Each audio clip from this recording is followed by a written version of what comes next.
This is Atomic Shinobi and today I'm going to narrate second part of What If Naruto Mastered Flying Raijin.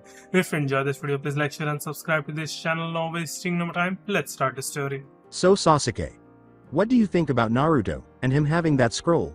Sakura inquired. On their training ground the following day, Sasuke and Sakura were anticipating Naruto and Kakashi. TST, who cares? Just because Naruto has that scroll, doesn't mean he can use anything in there the way it's supposed to. Naruto's still a loser, replied Sasuke. Yay, I guess so. But wouldn't you want all those jutsu? I mean, you could put them to use better than Naruto can. We could force him to give you the jutsu. Sakura replied. If we could force Naruto to give Sasuke those jutsu, then Naruto would never be able to catch up to Sasuke. Sasuke, who could practically read Sakura's thoughts, replied, No, you heard what Lord Hokage said. Besides, I have the Uchiha clan's jutsu. All that jutsu does is make Naruto a little better. I'm still way ahead of him. Oh, yay, I guess you have a point. Ino, who appeared out of nowhere and insulted Sakura, asked, A point about what? Billboard brow. With an insult directed at Ino, Sakura retorted, Ino.pig, what do you want? For one, why are you hanging around with my Sasuke? And two, what was up with Naruto? He never yells out in anger like that. 1. None of your business, Ino.pig, and 2. We have no idea. I asked Naruto, but he wouldn't tell us. Who are you calling, pig, billboard brow, and what do you mean you don't know? He's your teammate. I told you, he wouldn't tell us. You want me to spell it out for you? Declared Sakura, irritated that Ino had interrupted their time together. Don't you have training to go to? Nope, I just got back from a C rank yesterday, remember? Oh yay, I forgot. Naruto said, Hey guys, what's up? As he entered the training area. What are you doing here, Ino? Wondering why you yelled at me yesterday for no reason, replied Ino. When he heard that, Naruto frowned and responded. Naruto whispered, No reason, you insulted me yesterday. Why do you think I yelled at you? Dumb blonde. Well, it's not my fault if what I said is true. Naruto was so sick of being insulted that he didn't care if his secret jutsu was revealed at the moment. It is not true, you dumb blonde bitch. And I'll prove it by kicking your ass all over the village, without breaking a sweat. As Ino assumed a fighting stance, he answered, Oh yay, then bring it loser? Upon witnessing what was happening, Kakashi shunned onto the field and said, Alright you two, that's enough. Ino go home, this is team training. Ino said, stepping out of her position. After saying, Yes sir, I would have beaten him anyway, Ino left the field. Kakashi turned to face Naruto after realizing that Ino was no longer there. Naruto, I know you have your reasons for keeping your jutsu a secret. But don't you think you were about reveal that secret fighting, Ino? Kakashi responded. I wasn't really going to use that jutsu, I just wanted her to shut up. I'm getting tired of everyone insulting me, that's all. Replied Naruto. I understand that it's frustrating, Naruto, but that doesn't mean you should lose your cool like that. Anyway, let's get to training. With an open scroll pointing to a jutsu named Fire Style Phoenix Flower Jutsu, Naruto said, Hey Kakashi-sensei, can you teach me this jutsu? Kakashi took out a small piece of paper and said, Well, let's see something first. Sakura asked, What's that, Kakashi-sensei? This is a chakra paper. It's made from trees that are grown by chakra. It helps determine a person's chakra nature, simply by said person channeling their chakra into this paper, replied Kakashi. Naruto asked, What's chakra nature? Sakura chose to respond and described how some elements are more powerful than others while being less effective against others. Naruto was able to comprehend Haku's use of wind and water to create his ice style as a type of Kekkei Genkai, as well as Kakashi's suggestions. Do you understand now, Naruto? Naruto said, eager to learn more about his chakra nature. Yay, I get it. So let me see what my chakra nature is. Kakashi then handed him one of the chakra papers and said, Okay, wait. Naruto took the paper with the chakra on it and used his chakra to cut it in half. Kakashi remarked, Interesting, seems you have the wind nature. Naruto asked, how is wind style used, Kakashi-sensei? It's meant for cut NG, but you need the proper training to master wind style fist, but there is one jutsu I can think of that won't need it. Unfortunately, I can't use wind style, so you'll have to learn that on your own. I'll help you with the training, so you can use better jutsu, replied Kakashi. Cool, Sakura inquired, Kakashi-sensei, what's my chakra nature? Kakashi gave her a chakra paper and said, Well, let's see. Sakura took the paper and used her chakra as well, which caused the paper to crumble. Lightning style. That happens to be mine as well. Should be interesting. Lightning style is meant for piercing, right, Kakashi-sensei? Asked Sakura. In response, Kakashi said, that's right. Hey Kakashi-sensei, what would happen if I combined my wind style with Sasuke's fire style? Asked Naruto. Naruto glared at Sasuke when he said, it would make it stronger, loser. Kakashi then began teaching Sakura and Naruto how to use their chakra nature while teaching Sasuke a new, fire style, jutsu. Exactly, now let's start training. He was thrilled when Naruto used the transformation jutsu. In disguise.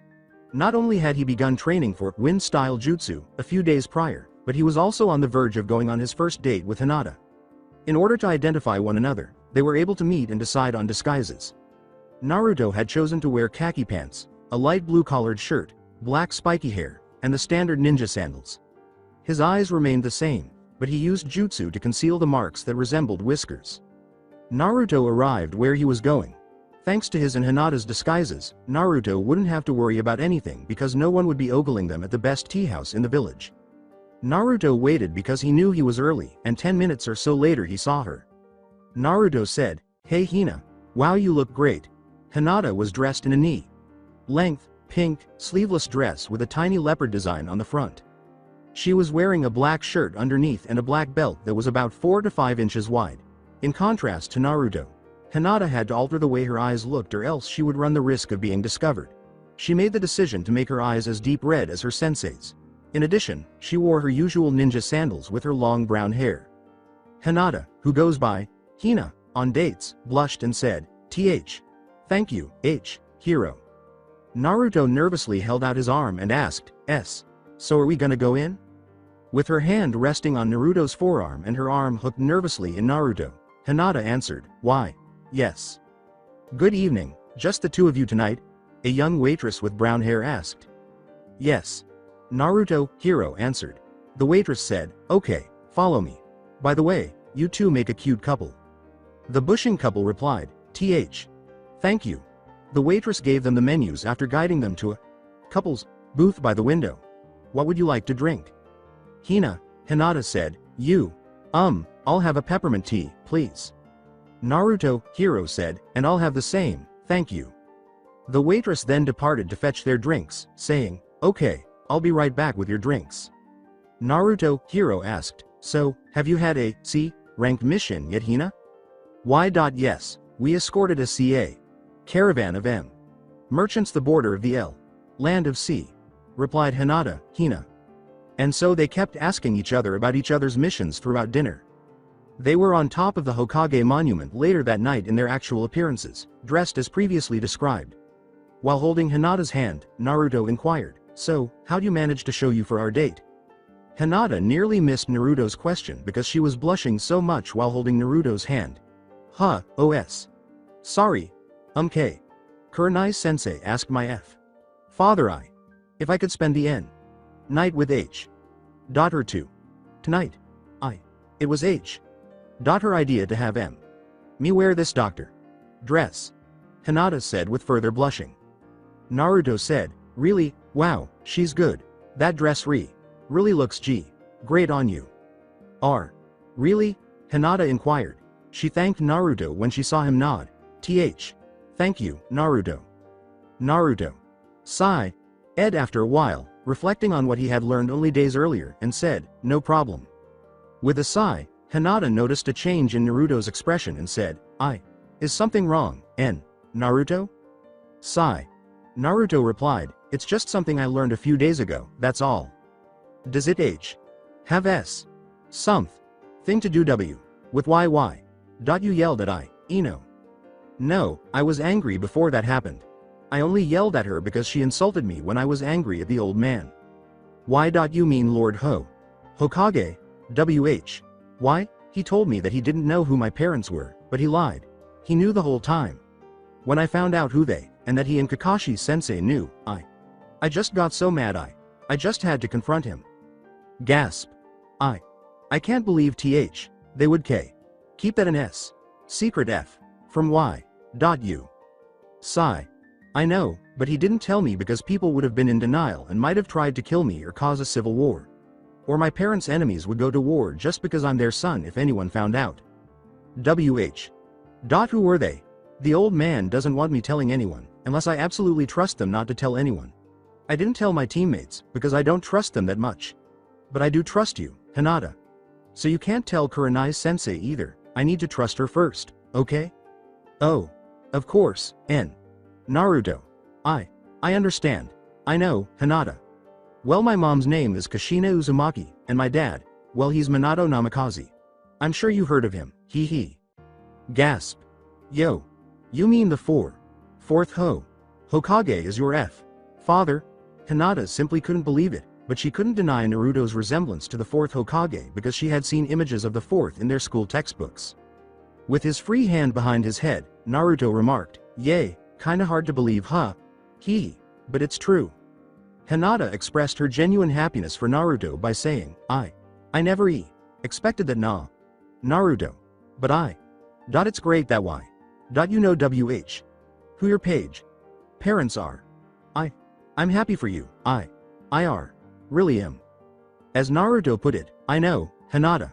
After about 30 minutes, Naruto and Hinata were wearing disguises and standing in front of Kurenai's room. Naruto said, well, I guess this is good night, huh? Hehe. After checking with her Byakugan, Hinata was relieved that no one was out to hear or see them, so she replied, I guess so. Gee. Good night, N. Naruto. Naruto said, good night, Hinata. Naruto blushed as he walked away after leaning in to give Hinata a cheek kiss.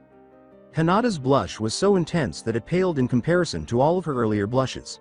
Kurenai released her genjutsu and said, well, I didn't think he'd have the nerve to do that. He's more brave than I gave him credit for, hehe. Hinata gasped and said, K. Kurenai s. Sens. Say, H. How did y. UG. Get th. There. Kurenai smiled and replied, oh, I waited until you deactivated your Byakugan to come out with a genjutsu hiding my presence. Hinata blushed even more, if that was possible, at the statement, come on. Let's go inside and you can tell me all about your date. HMHM. Weeks have passed since Naruto and Hinata's first date, and they have since had several happy dates. Hinata didn't seem to mind, even though Naruto was too apprehensive to give her a kiss on the lips. She was happy with the status quo. Anyway, when Kakashi noticed a hawk flying overhead, Squad 7 disbanded. Sakura was instructed to practice her jutsu by Sasuke before he left. Konohamaru arrived accompanied by his pals Udon and Moegi. However, after Konohamaru insulted Sakura's forehead, Naruto and company fled, which resulted in their current predicament. A ninja dressed like a black cat and bearing the Sand Village emblem. The Bond girl, who had her hair up in 4 tiny pigtails, was with him. She was also carrying a big battle fan. Konohamaru was being held up by his shirt. Without kicking Konohamaru's ass, Naruto tried to assist him by saying, hey, I'd put him down if I were you. The older boy said, oh yay, why should I? The blonde girl said, just put him down, Kankuro, before he shows up. The boy, now known as Kankuro, replied, peeved, don't worry, Tamari. We got time, besides this kid needs to learn respect. The girl, who is now known as Tamari, said, whatever, I'm not having any part in this. You're the one who needs to learn respect, that's the 3rd Hokage's grandson, you fucking retard, said Naruto. Tamari and Kankuro winced when they heard that information. Kankuro said, you're kidding right? HN, what you think I said that just for shits and giggles? Wow, you're dumber than you look, if you actually believe I'd lie about that, make up boy, ha ha ha ha. Naruto responded with a grin. Kankuro dropped Konohamaru and charged Naruto. Naruto got ready for battle, but before it could begin, a pebble struck Kankuro in the right cheek. Oh, what the hell? Kankuro looked up and saw who was responsible. He was tossing another pebble up and catching it in his hand, so he knew he was the one responsible. Sasuke, what the hell? I would have had this asshole beat in 2 seconds flat, believe it, shouted Naruto. Tamari thought, well, a local pretty boy, he's pretty cute. Kankuro started to say, get down here you punk, so I see but was cut off. The icy voice of a red-haired boy carrying a big gourd on his back said, Kankuro, you're an embarrassment to our village. And Uzumaki? No, his red hair isn't bright like mom's. Damn, I was kinda hoping. Oh well, said Naruto. In an attempt to save himself, Kankuro remarked, I was just kidding Gaara. We were just playing. Gaara turned to face Sasuke and said, "Shut up, or I'll kill you." Gaara thought, he stopped Kankuro, with just a pebble. Interesting.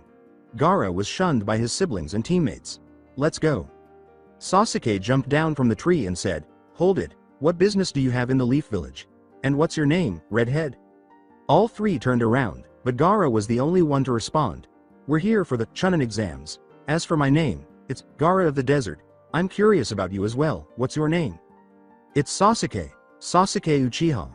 Gaara and company turned and departed after saying, I look forward to the day we prove our existences against each other." Let that creep concentrate on Sasuke. Just gives me the chance to come up and, bam, knock 'em all down a few pegs. Hee, said Naruto. All of the Chunin and the Junin sensei were aware of their purpose for being in the Hokage's council chambers. The third Hokage said as he opened the meeting, "I assume you all know why we're here." "So it's that time already, I've already seen some of the participating ninja from other villages," Asuma replied. "The Chunin selection exams should be interesting this time around," said Kakashi. That's right. We will begin recommendations now, starting with the senseis of the rookie genin," the third Hokage replied. "There's no point, none of the rookies are ready for this exam yet," Iruka was thinking. Kakashi said as he moved forward, "I'm Kakashi Hitaki, my team consists of Naruto Uzumaki, Sakura Haruno and Sasuke Uchiha. I recommend all three for the Chunin selection exam." Gasp. Iruka thought, what? Is he crazy? Kurenai was next. "I'm Kurenai Yuhi. My team consists of Kiba Inuzuka, Hinata Hyuga and Shino Aburame. I too recommend all three for the Chunin selection exam." Finally, there was Asuma. After Asuma concluded, the Junin crowd started chatting about how all of the rookies had been nominated at once, something that hadn't happened in years. "My name is Asuma Sarutobi, and my team is made up of Shikamaru Nara, Ino Yamanaka, and Choji Akamichi. I also recommend all three for the Chunin selection exam."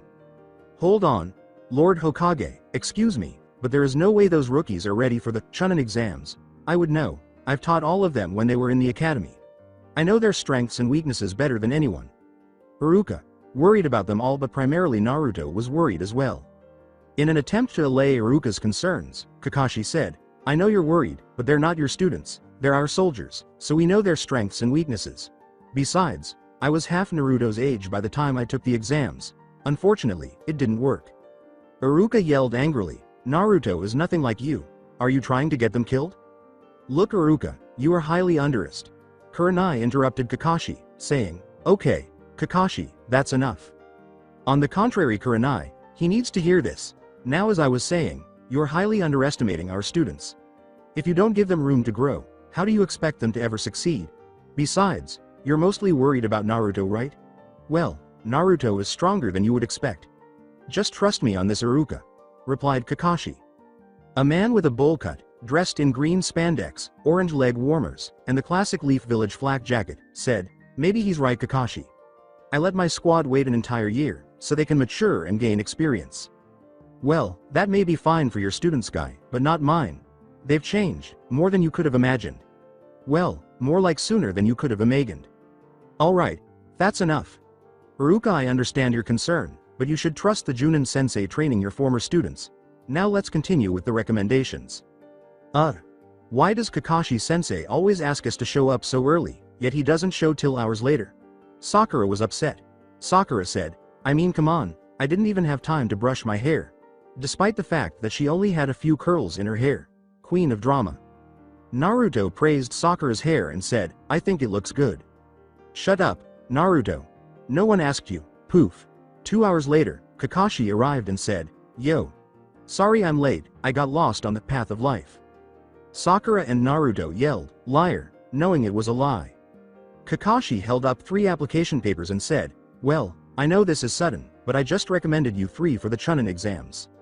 "Really? Alright," exclaimed Naruto as he accepted one of the papers. After everyone had submitted an application, Kakashi went on, "Now, turn in that application 5 days from now in room 301 at the academy. This is an individual choice, so don't take it unless you actually want to. Later." Kakashi then left. After the 3 had parted ways, Naruto had happened to run into Hinata at the Hokage monument. "Hey Hinata, what's up?" "Oh, hi Naruto. Nothing much, I was just thinking if I want to take the Chunin exams, replied Hinata. Since their first date, Hinata and Naruto had gone on several dates. Hinata's confidence grew as they went on more dates. Additionally, the two found it easier to pretend that nothing was happening between them. Unless you were Kurenai or one of those two. Naruto sat down beside Hinata and planted a kiss on her cheek before asking, "Oh, you got recommended too?" Hinata blushed a little and said, "Why? Yes, 2 days ago." "What? 2 days ago? But Kakashi-sensei just told us about it today. Did Kakashi-sensei just recommend us today, or something?" No, Kurenai-sensei told us that all of this year's rookies were all recommended." "That jerk. Can't he just go one time without screwing us over?" "Ugh?" Hinata tried to soothe Naruto by saying, "Circa, calm down, nah. Naruto. I'm sure he had his reasons." Even though he was more composed, Naruto still retorted, "HMPF, yay to screw us over until the last minute. I don't think that was his intention. Don't know why, but I'm sure he had his reasons. Aside from screwing you over. Sigh. Yay, maybe you're right, Hinata, but it still ticks me off."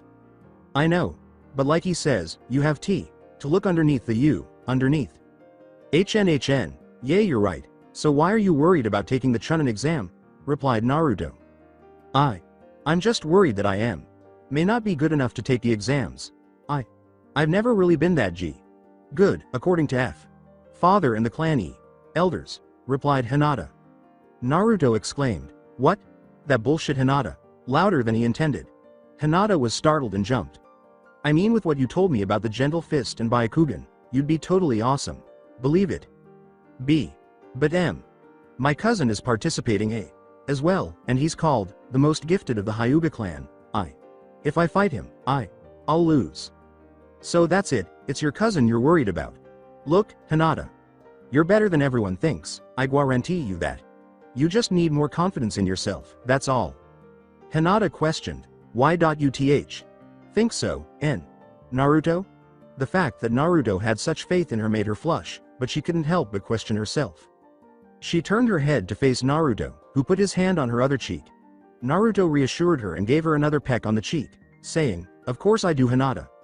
I don't doubt that even for the amount of time it takes me to move from one place to another with the flying Raijin jutsu." Naruto's actions caused Hinata's face to flush so much that it nearly looked like a tomato. Hinata looked away in response. Thank you, Naruto." Before he could risk Hinata fainting, Naruto withdrew, saying, "No problem, Hinata." Thank you, Naruto. I think I will take the Chunin exams." "Really? That's great, and you're welcome." They simply sat there for the next hour, surveying the village. Naruto made the decision to go study for the upcoming exams, while Hinata had to return home for dinner. The Chunin exams day has finally arrived, and all participants are either attending or have already done so. Squad 7 saw a group of people in front of a room as they were climbing the stairs. 2 genin were blocking the room. They watched as a little older boy with a bowl haircut, green spandex, and orange leg warmers was knocked down. A girl with brown hair in 2 buns and a pink kimono was also knocked down shortly after. Sasuke decided to brag to the crowd as he approached them, by revealing their tricks. "Sheesh, why don't cut out the act? This is the 2nd floor, not the 3rd. So release the genjutsu." Sakura said, "Yay, it was so easy, it's pathetic." With bandages on his cheeks, the boy released the genjutsu and tried to kick Sasuke, saying, "So you saw right through it. Now, let's see what you can do in a fight." With a kick of his own, Sasuke tried to respond. The boy in green intervened and blocked both kicks before they could make contact. Sasuke thought, how'd he block my kick? The girl with the buns said, "Lee, it was your idea not to show off. You perverts, keep your mind out of the gutter." Lee looked at Sakura and blushed a little, then said, "I'm sorry, Tenten." "Oh brother," Tenten thought. Lee approached Sakura and gave his introduction. "Hello, I'm Rock Lee. You're Sakura Haruno, right?" Sakura said, yay.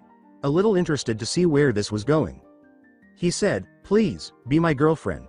Sakura answered, her expression troubled. "Definitely not."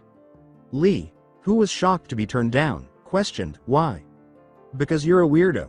Sasuke, Lee's last teammate, was asked, "Hey you, what's your name?" He was dressed in black shorts and a tan shirt, and he had brown hair and white eyes.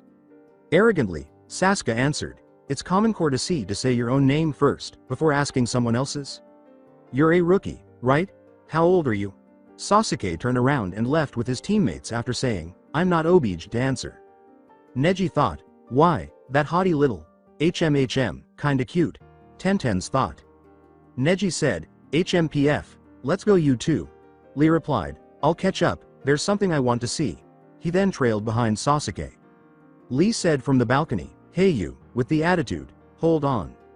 When Sasuke answered, Squad 7 turned to face the balcony. "What do you want?" Lee jumped down in response. "My name is Rock Lee. You said that it's common courtesy to say your own name, before asking for someone else's. Right, Sasuke Uchiha?" Sasuke said, "HMPF, that's right I did. Now what do you want?" "I want to fight you." "A fight? You honestly think you're a match for me?" "Yes, I do," Lee said with assurance in his voice. "Don't you want to crack at him, Naruto?" Sasuke inquired. Naruto answered, "PFT, not today Sasuke, go ahead." "HN, fine. Bring it." Sakura alerted Sasuke to the short amount of time remaining by saying, "Sasuke, no, we only have 20 minutes to get our applications in." Sasuke answered, "Don't worry, I'll only need 5 to take care of this creep." Envious of Sasuke's recognition, Naruto thought, "Always Sasuke. Oh well, I'll get my chance eventually. I'll stay out of this, and let them beat each other up." Sasuke lunged forward, aiming a right punch at his head. In midair, Lee countered with a roundhouse after dodging by leaping up. Sasuke thought, "I have to block. I'm not moving fast enough." Sasuke was kicked in the face despite having his block up. Consequently, Sasuke was sent back. When Sakura and Naruto saw what had just transpired, they both gasped. Sakura asked herself, what just happened? How'd he hit Sasuke? Sasuke thought, how did he? HMPF, interesting. I've been waiting to try this out. Sasuke replied. Sasuke's eyes were closed, and the Sharingan was exposed when he opened them once more. Unlike in the Land of Waves, he had 2 comma marks in each eye this time. The Sharingan. If it's anything like Kakashi-sensei's, then this'll be a breeze for Sasuke, said Sakura. Sharingan? Will it really make much of a difference? I mean, Kakashi-sensei's had 3 comma marks in his eye, but Sasuke only has 2 in each. I saw the kick that, bushy brow, landed easily. I mean, moving as fast as my jutsu does, I kinda have to be able to keep up with high speeds. Well, let's see what happens, thought Naruto, wondering if the Sharingan was going to be useful to Sasuke. The Sharingan, I'm sorry guys sensei, but I may need to use that move, Lee was thinking. Once more, Sasuke charged in, but to no avail. Sasuke was unable to strike him. Lee was able to hit Sasuke repeatedly until he was knocked to the ground once more. Do you see now? I'm not using ninjutsu or genjutsu, I'm only using taijutsu. With the Sharingan, you can read a person's chakra and hand signs. That allows you to figure out what your opponent will do next, before they even know themselves. But taijutsu is a bit different. Yay, so? Said Sasuke. So, just because you can see my moves, doesn't mean you can counter them if you do not have the speed required. So, your Sharingan is less against me. Furious that his clan's Kekkei Genkai had been disparaged, Sasuke charged in once more. Lee questioned, still no convinced. Lee vanished as Sasuke tried to punch him but failed. The next thing he knew, his jaw was hurting and he was flying. When Sasuke's back was parallel to the ground, he turned to face Lee. Sasuke, aware of the standard technique, said, Dancing Leaf Shadow. Lee unwrapped his hands and said, Good eye, but it is helpless here. A pinwheel struck Lee's wrap against the adjacent wall before he could launch his next attack. As he halted and was struck by a tortoise that landed on the ground, Lee said, This is bad. Sasuke, however, was stunned by his defeat and was unable to respond. Sakura yelled, Sasuke, as she dashed to capture him. Lee, on one knee, questioned, You were watching the whole time? That's right. You know that technique is forbidden, Lee, and I don't want to hear any excuses. So, come on out, Guy Sensei, the tortoise replied. Poof. Guy, the older Lee lookalike, asked, Hey, what's shaking kids? Thank you, Ningame. Ningame, the tortoise, replied, No problem, Guy Sensei. Guy screamed, Lee, you fool, and punched Lee. When Squad 7 saw the display, they started to perspire. Lee said as he slowly stood up. Ouch, Lee. Guy-sensei. Lee. With a sunset genjutsu backdrop, the two started hugging after exclaiming, Guy-sensei. All members of Squad 7 were turning pale at the unsettling image that was now in their minds. I think I'm gonna be sick. That makes me want to throw up. Is it really their fault? Who the hell is that guy? He's got the same bowl haircut, and even bushier eyebrows, shouted Naruto. Hey, don't insult Guy-sensei. He is the greatest ninja in the world. Lee responded with a scream. Well, excuse me for not noticing, I was too creeped out with your identical appearances. Before Lee had a chance to respond, Guy said, It's okay, Lee. There's no need to argue over something so trivial. You're Kakashi's students, right? Yay. So? Answered Naruto. Who are you? Guy responded once more, a little too dramatically, before Lee could respond. Some people say, he and I are arch rivals for all eternity. What? Yay, right. Answered Naruto. Guy abruptly disappeared after saying, ha ha. Well, they do say that actions speak louder than words. Sakura asked herself, where did he go? Sasuke and Sakura turned around when Naruto said, he's behind us. Thought Lee was shocked that Naruto could even see his sensei move. How'd he figure that out so quickly? Did he see Guy's sensei move? But that's impossible, he was the dead last of this year's rookies. By the looks of it, he was the only one to see Guy's sensei. Guy was impressed that a rookie could follow his movements. How does I keep up with my speed? Interesting. The score stands 50 wins and 49 losses, which is one better than his by the way. Naruto said, no way, how'd he beat Kakashi-sensei? As the voice of reason, Sakura stated, that shouldn't matter right now, we have to get our applications in. Guy said, as he glanced at the clock and noticed that the deadline for Chunin Exam registration was just 10 minutes away. You're right. Lee, your punishment is to run 500 laps around the village. But that will have to wait until after the Chunin Exam. Guy then walked away. Lee said, yes, Guy-sensei, before turning to face Sasuke. Sasuke, just so you know, you were only a test for my skills. My true objective is my own teammate. Al thought you were a test then, you're a target now. Lee then glanced at Naruto. And you, what's your name? Naruto answered, my name's Naruto Uzumaki. Why? Lee then departed to meet up with his teammates, saying, you are now my target as well because you were able to witness my sensei move. You too have now been warned.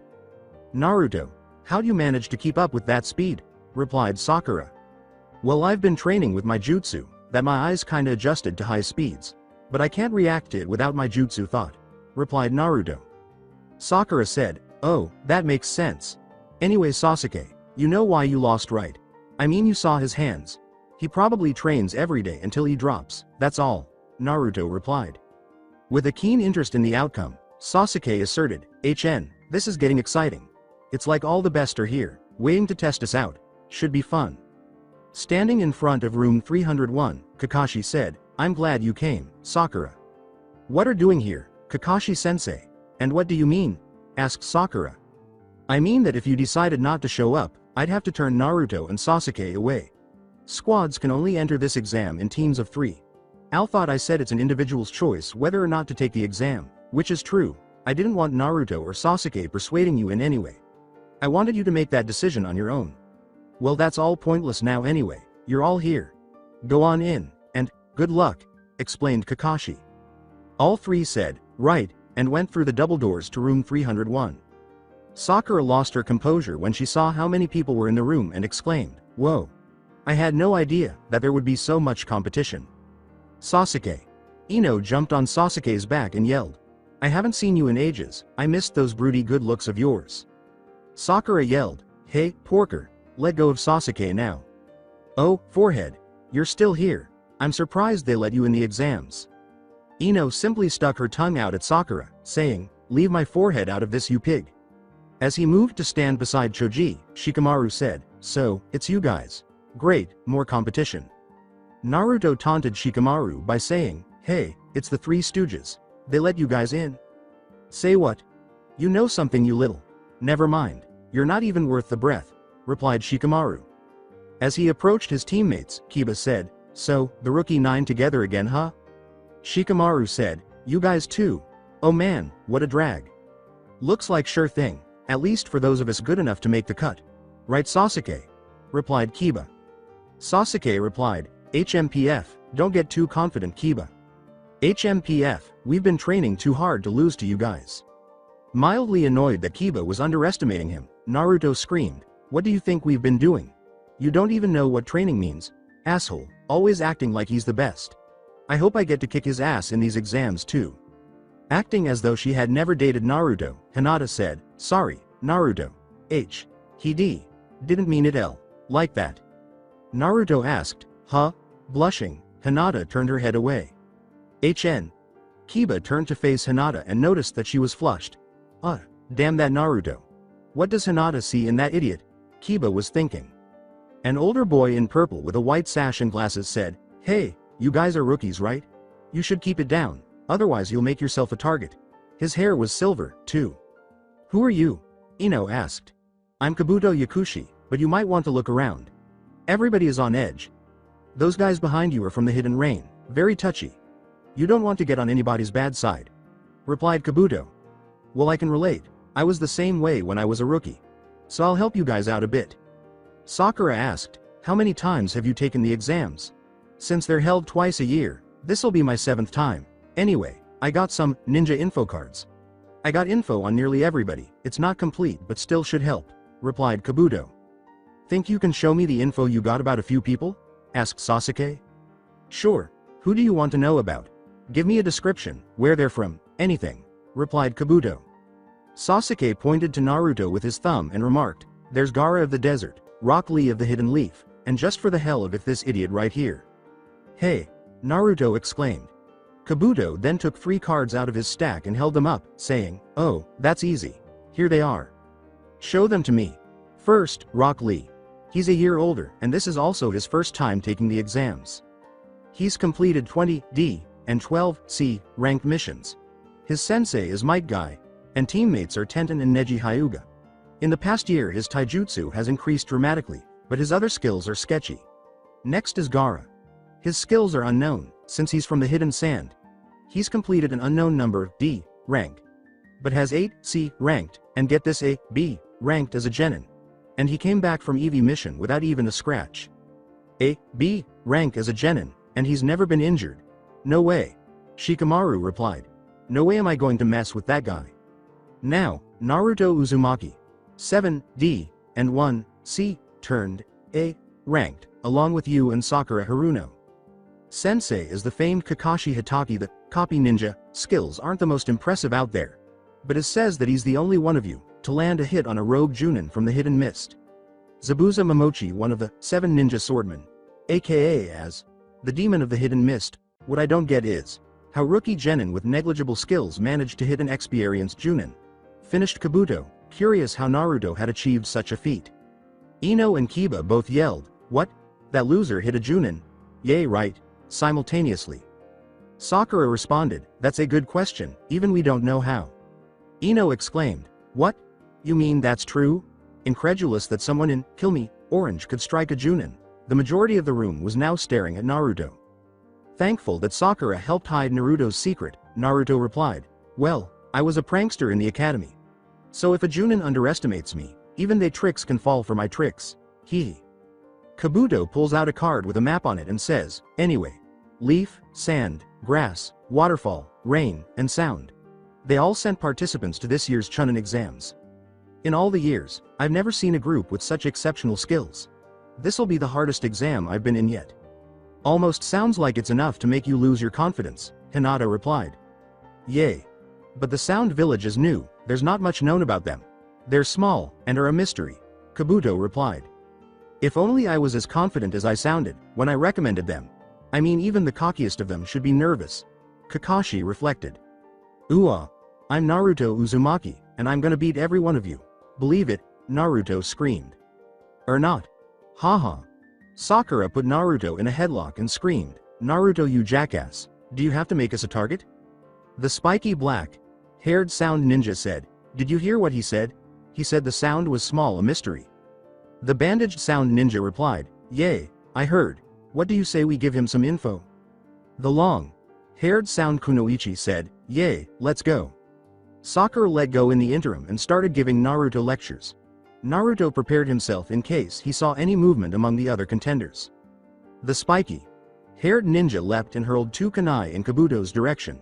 Kabuto easily avoided the attack, but then he noticed the bandaged ninja approaching for another attack. He was kicked in the ribs and knocked off his feet before the bandaged ninja could attack. Naruto stood up after kicking the bandaged ninja and asked, "Are you alright, Kabuto?" Kabuto answered, "Yay, thanks Naruto." His kunoichi teammate was bandaging the ninja when he asked the spiky-haired one, "Hey kid, what's your problem?"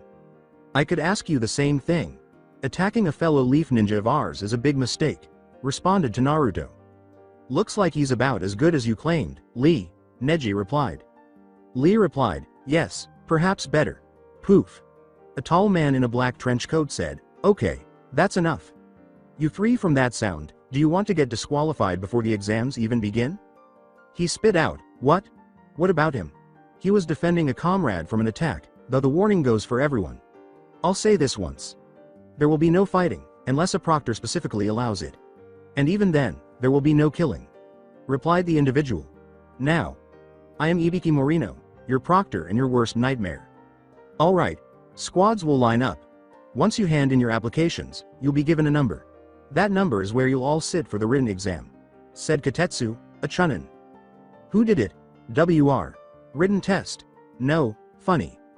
After they were all seated, Ibiki went over the test's guidelines. While most people have already discovered the different ways to cheat without being caught, Naruto was actually panicking 25 minutes in. Many have already been caught 5 times, disqualifying both themselves and their teammates. After 5 minutes, Naruto sees a small piece of rolled-up paper in front of him. Naruto snatched it up and unfolded it to reveal its contents. Naruto was taken aback to discover that it was the solutions to the problem's 1 in 9 questions. He glanced at Hinata, who was sitting to his right, and saw her blush and smile. Naruto grinned back at Hinata and said, "No way. Hinata's helping me. This couldn't get any better, I just hope she won't get in trouble for this." Naruto returned to his test and started frantically copying the answers. Unbeknownst to her, Sakura had experienced Ino's mind transfer jutsu, and had just regained consciousness. It caught her attention that Naruto was writing something on his test. "Naruto, are you cheating? Why you better not get caught or Sasuke and I both will kill you," said Sakura. Did Naruto figure it out? If so, then how is he cheating without getting caught? Thought Sasuke. When Ibiki announced that the first 9 questions were over, Naruto had just finished writing down all of the answers and swallowed the paper. "Okay, pencils down." Ibiki went on to describe the updated guidelines for question 10. "So, you either take the question and risk failing and never taking the Chunin exams again, or pass and try again next time. If you want to pass, then just raise your hand." Participants began to give up one by one. Finally, to the surprise of Hinata and his teammates, Naruto also raised his hand. Slam! Naruto angrily exclaimed, "Don't ever underestimate me, Scareface. I don't quit and I don't run away. Even if I do end up being a genin for life, I'll still become Hokage. Your ninja career hinges upon this decision. Are you sure you don't want to reconsider?" asked Ibiki. "No way. I never go back on my word. That's my ninja way," replied Naruto. Ibiki looked around the room and thought, his little speech seemed to have put some backbone into the others. Since no one else was giving up, he made the decision to go on. "All right. For all those who decided to answer the question, you all pass." "What?" exclaimed everyone present. Ibiki then started outlining the rationale behind the inquiries. The 10th question was set in a fictitious mission scenario, and they were intended to assess one's capacity for information gathering. Crash. A woman flew through the window and unfurled a huge banner that read, "Anko Midarashi, your proctor for the 2nd test.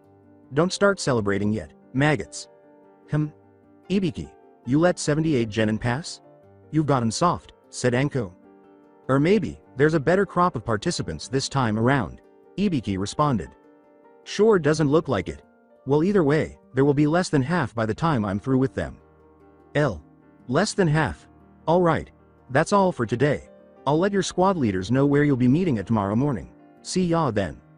The 2nd exam stage had already started the following day. When Squad 7 heard a scream, they had to pause for a brief rest. Sakura, terrified that she had actually heard a scream, questioned, was that a scream? Naruto went into the bushes after saying, don't worry about it, Sakura. Anyway, I gotta take a whiz. A moment later, A ninja with a breathing apparatus and a white jumpsuit flew into the clearing. Umph. What the? The ninja declared. When he got to his feet, Sakura and Sasuke noticed the Rain Village emblem on his headband. Sakura shouted, "Naruto, are you okay?" since she was unable to see Naruto. Naruto retorted, "Damn it, can't a guy take a piss without interruptions? Fuck." Sakura blushed a little, embarrassed to have interrupted such a private moment. Pulling out a kunai, the Rain Ninja attacked Sasuke, saying, "Okay, so I couldn't tie that idiot up and take your scroll. So I'll just have to take it by force." "Just try it," Sasuke yelled, alerting Sakura to the possibility that the others might be close. When Sakura eventually produced her own kunai, she said, "Oh, right."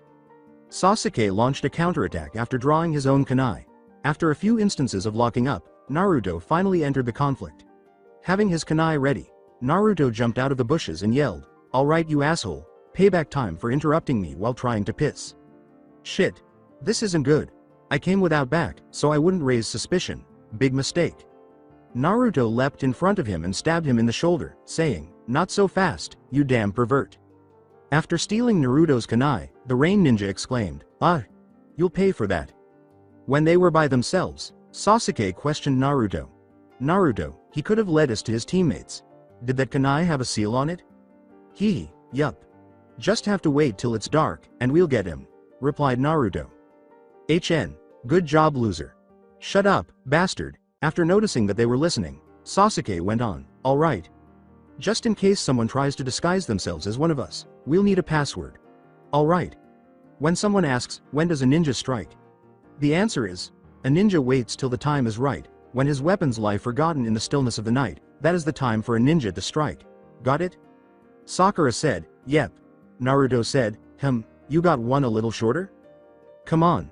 Don't tell me you didn't get all that. I memorized it easily," Sakura replied. I got it. I just thought it was a password, not a pass." Speech. A piece of debris struck Naruto in the face as a powerful gust of wind began to blow.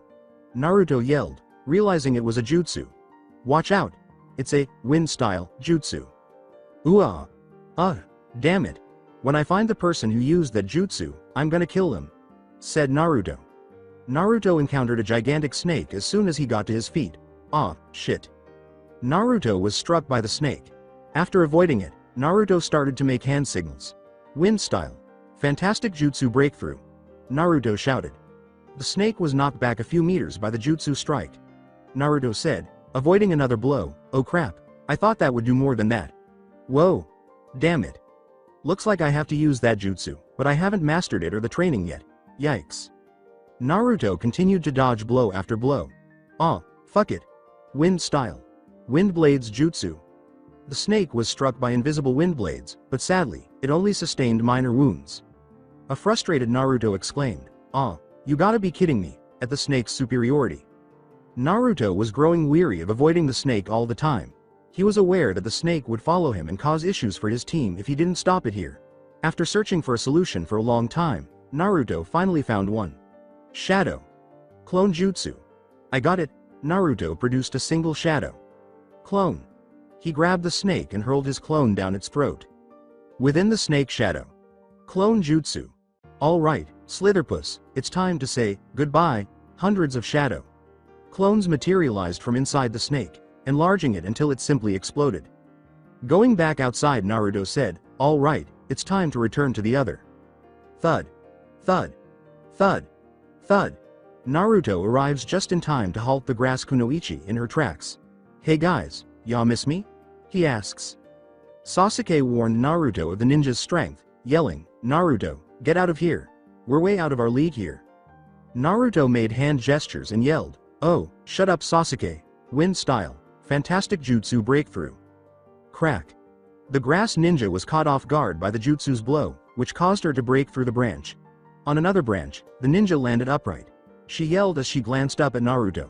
"Why you little bastards, you'll pay for that," she said, forming hand signals while biting her thumb and whipping it on her left arm, calling upon jutsu. The branch the ninja was standing on was destroyed by a gigantic snake that materialized beneath her feet. Wind style. Wind blades jutsu. "So you're the one who sent that snake after me. Take this." Even though the jutsu was more effective this time than it was the last, the summoned snake was still not killed. Damn it. HM. You're better than I gave you credit for, I'll give you that. But you're still a weak lil genin, said the grass ninja. Naruto was unable to bring his shuriken and kunai close to him during the brief battle. Naruto eventually lost his temper and started using the 9 tails chakra. When the grass ninja saw this, they knew it would cause problems. She used the 5-pronged seal to restrain Naruto after he had killed the snake. To interfere with the chakra flow of Naruto and the 9 tails. Naruto lost consciousness after using the seal. Naruto was simply flung aside against a nearby tree by the grass ninja. Sakura connected Naruto's jacket to the tree and threw her kunai to save him when she realized he was about to fall to his death. Sasuke retaliated against the grass ninja's continued attacks. Sasuke was eventually overpowered and granted the curse. Mark. The grass ninja identified themselves as Orochimaru and asserted that Sasuke would seek power from them. Squad 10 was struggling with the sound ninja the following morning. Sasuke had already woken up and removed sound ninja Zaku's spiked hair. Before Sakura calmed him down from his curse. Marked induced state, Sasuke was about to attack the bandaged sound ninja Dosu. Sigh. Dosu said, "We're safe, for now." Poof. Dosu found himself in a smoke cloud. After that, he was launched into the air and struck a tree. Tenten asked, What just happened, Neji?" Neji answered, "I don't know, I didn't have my Byakugan active." There was nothing after the smoke cleared. Dosu placed the scroll on the ground and said, What was that?" "Whatever. Sasuke. We're no match for you this time, but next time it'll be different. We'll give you our scroll, and in return you let us go." After that, Dosu gathered his teammates and departed. Neji said, "HMPF, we're going Tenten."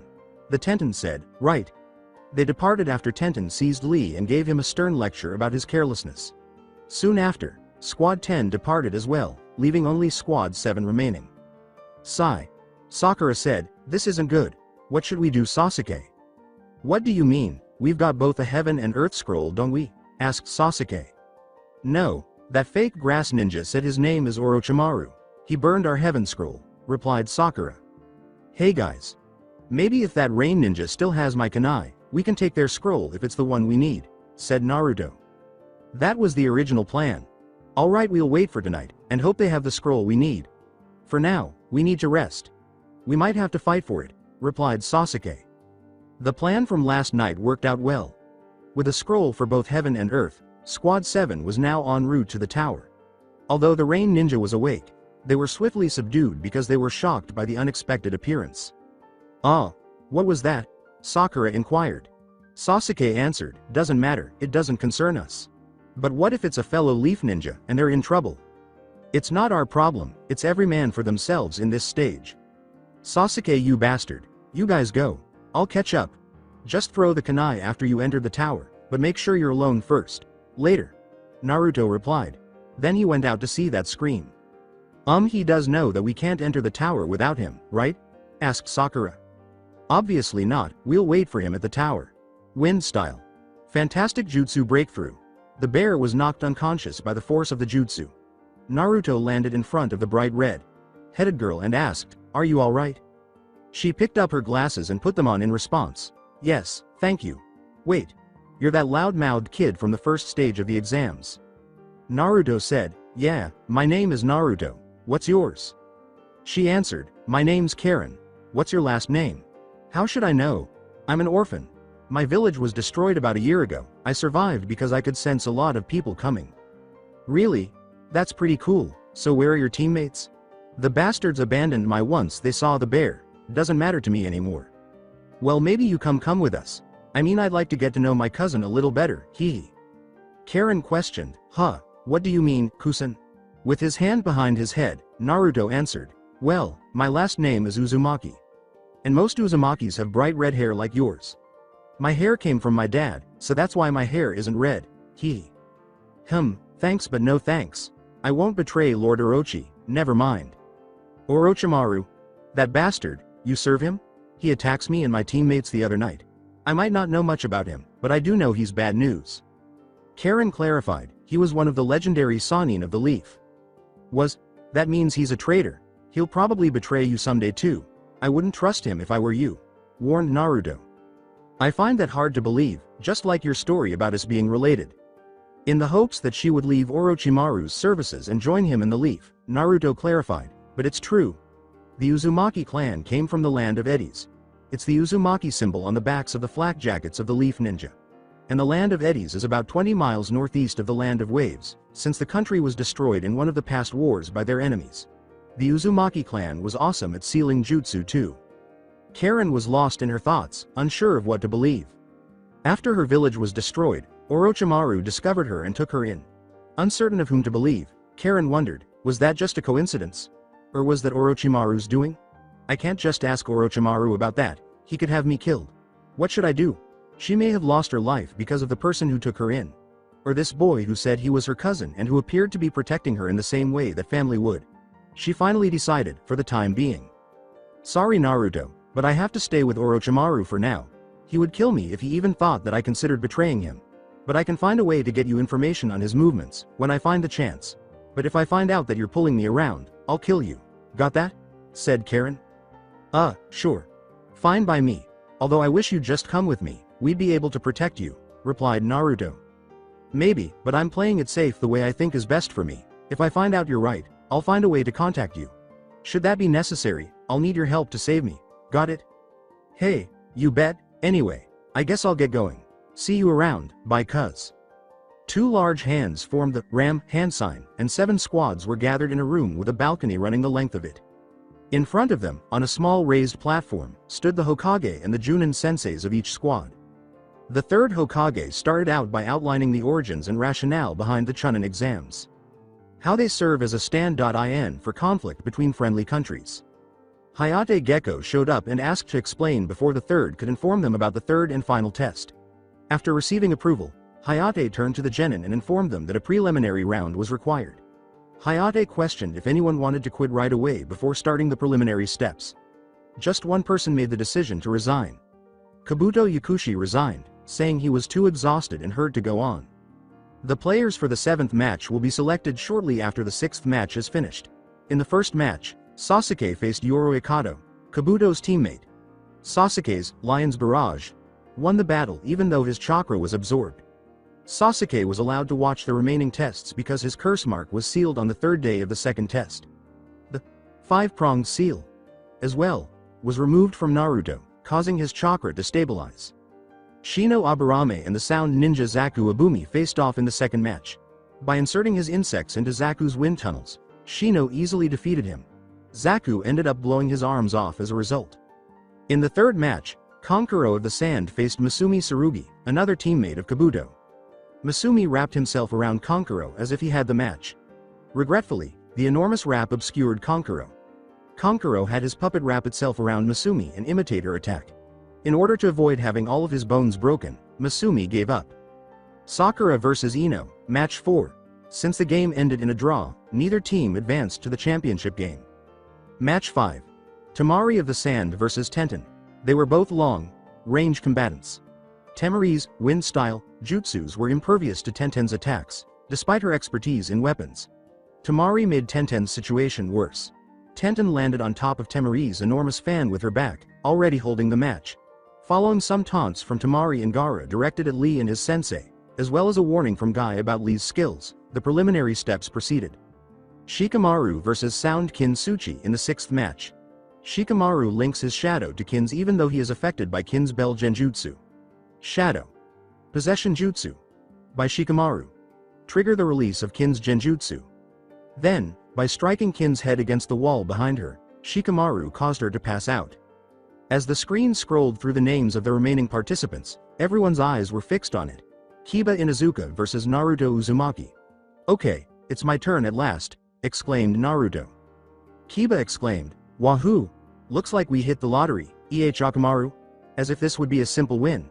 And this is my chance to show Hinata that I'm the better than that loser.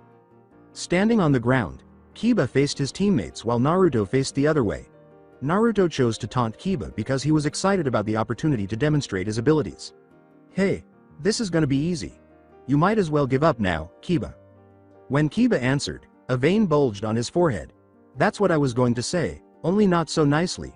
The retort made some of the audience members perspire because it was so weak. With total faith in Kiba, Kurenai said, Kiba's got this one. Sorry Kakashi, But Naruto doesn't stand a chance. Sorry Hinata, but all I said was the truth. Sigh. You're wrong, Kurenai-sensei. Naruto has got this wand, but is he going to use that jutsu? Said Hinata. To keep their relationship a secret, she chose not to cheer.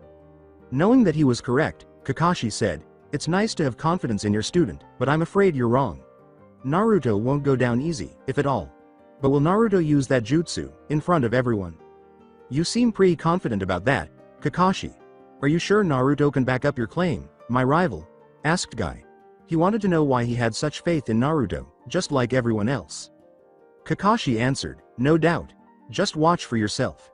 Everyone turned back to face the fighters after that. Cough. Hayate said, "Ready?" He got nods and started the game. Begin. Kiba, who had earlier claimed that he would only need one blow to finish things, charged in alone. To test Kiba's strength, Naruto took the blow even though he could easily see the attack coming. Kiba laughed and said, "Huh, told you, I'd end this in one blow." Naruto laughed and stood back up as if nothing had happened. Hee ha ha ha ha ha ha ha ha. You call that an attack, Kiba? Man, you're weak, he said. Remember that Naruto took a few days off. He also doesn't have that fucking seal on him because Sakura told Kakashi what transpired when Naruto passed out. Kiba screamed, "What did you say, twerp? Come on Orochimaru," and got a bark. In return, to prevent Naruto from seeing any impending attacks, Kiba threw a smoke bomb as soon as Naruto was upright. Naruto decided to run out of the smoke. Then, with a loud bark, Orochimaru knocked them back into the smoke. Orochimaru was spotted beside an unconscious Naruto after the smoke had cleared. "Good boy, Orochimaru. Come here." Orochimaru ran in Kiba's direction as instructed. However, Orochimaru bit Kiba rather than leaping and licking him. Poof. Hee, surprise, cried Naruto, his voice muffled by Kiba's tooth, clenched arm. Intrigued by what he witnessed, Neji remarked, "He's an interesting one. It's not every day you see someone bite their opponent." Of all the things he could have done, he bites him like a dog? That idiot, said Sakura. With his 2 cents, Sasuke added, "Hey, no kidding. You've got to be kidding me," the Chunin senseis and the other participants thought. With a smoke bomb attached to Kiba's feet, Naruto jumped back and threw kunai in return, letting go of Kiba. Just where Naruto's shadow clone was, another smoke bomb detonated. Kiba left the opposite side when the Naruto nearest to her was performing a backflip in midair. He ended up slamming against the wall behind him, which is the only difference. Before Naruto even touched down, his head struck him with enough force to render him unconscious. All that remained after the smoke cleared was an unconscious Kiba, Naruto, and his shadow clone standing there holding Orochimaru's front legs. To see if Kiba could go on, Hayate went over to see how he was feeling. He's unconscious.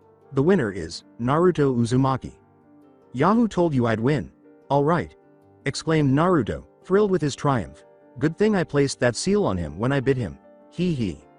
Only a few people up on the balcony were aware of the true events. I should have known he'd hide that jutsu like that. He did the same thing in Wave. I gotta say, hiding a flashy jutsu like that in front of so many viewers is quite a feat. Haha, said Kakashi. How did he do that? Wait a second, Kakashi, you know how he did that, don't you? Asked Kurenai.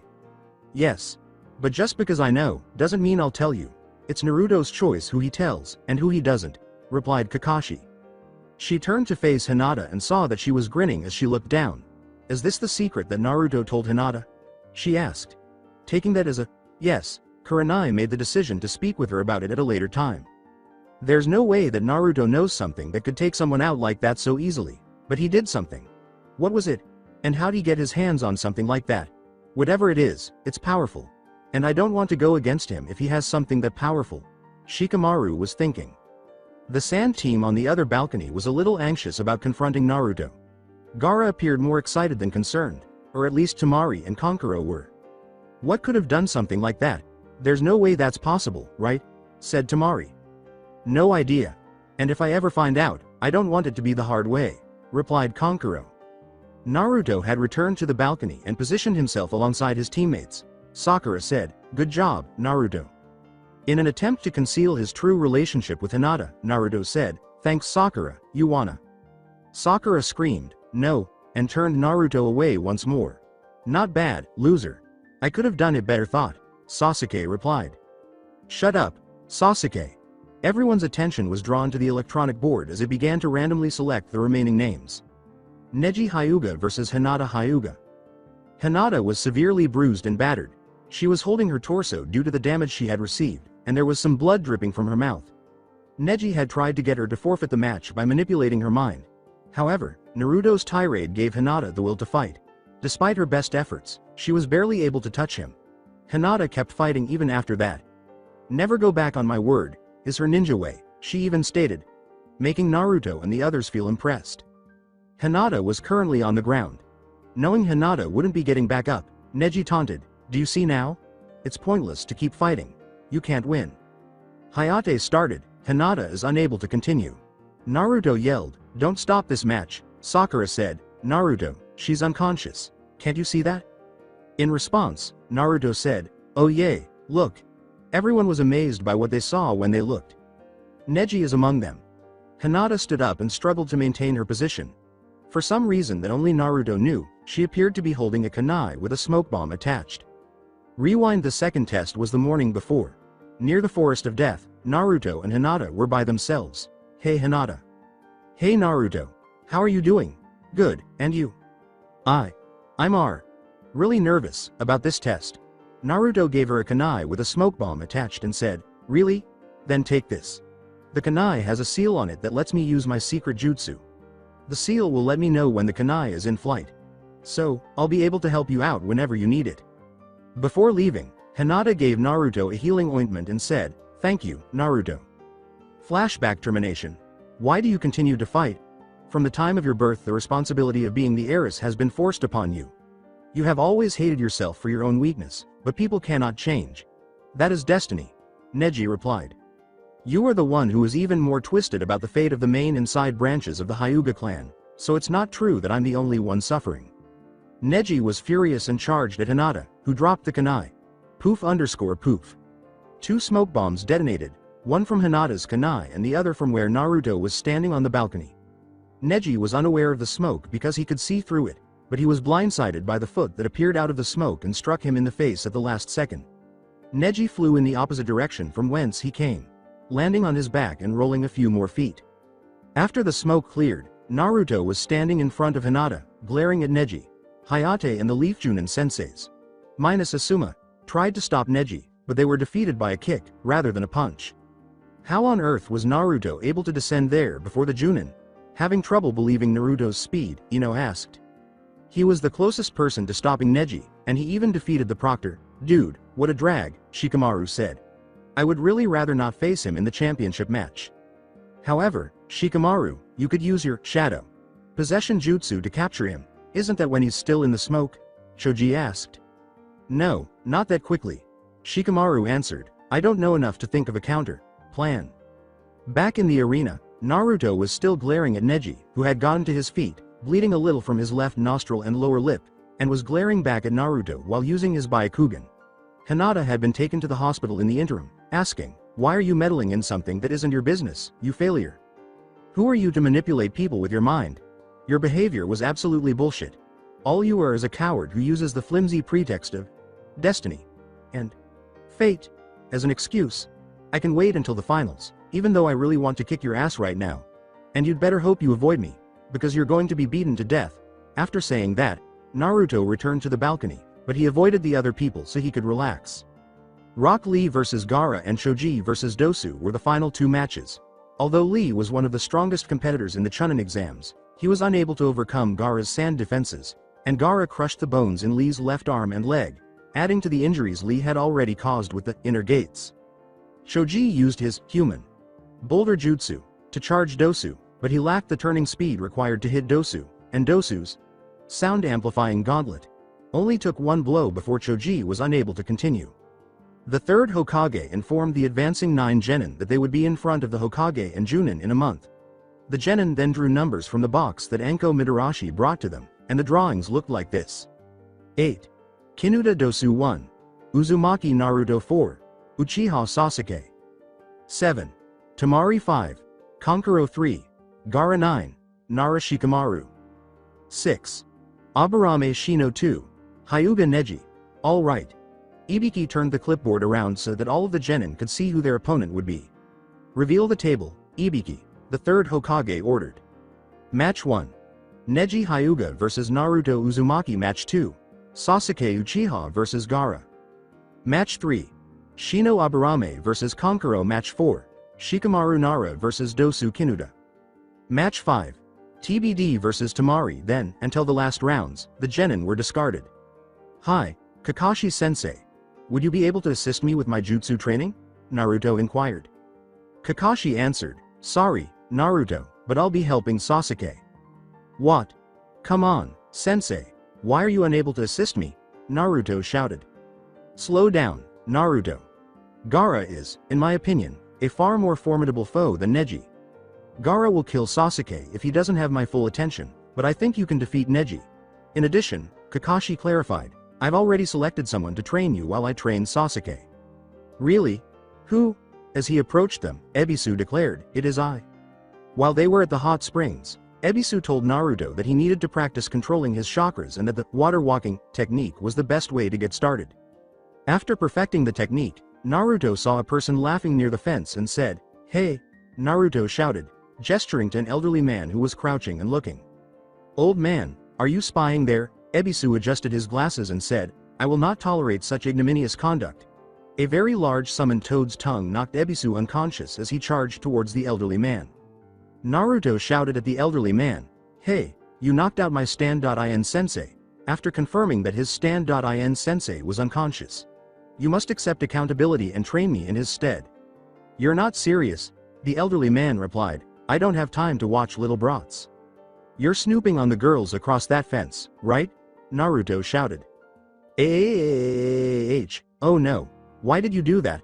Because you must accept accountability for eliminating that closet pervert, that's why. Why should I, too? I could tell you were an expert at the water walking technique.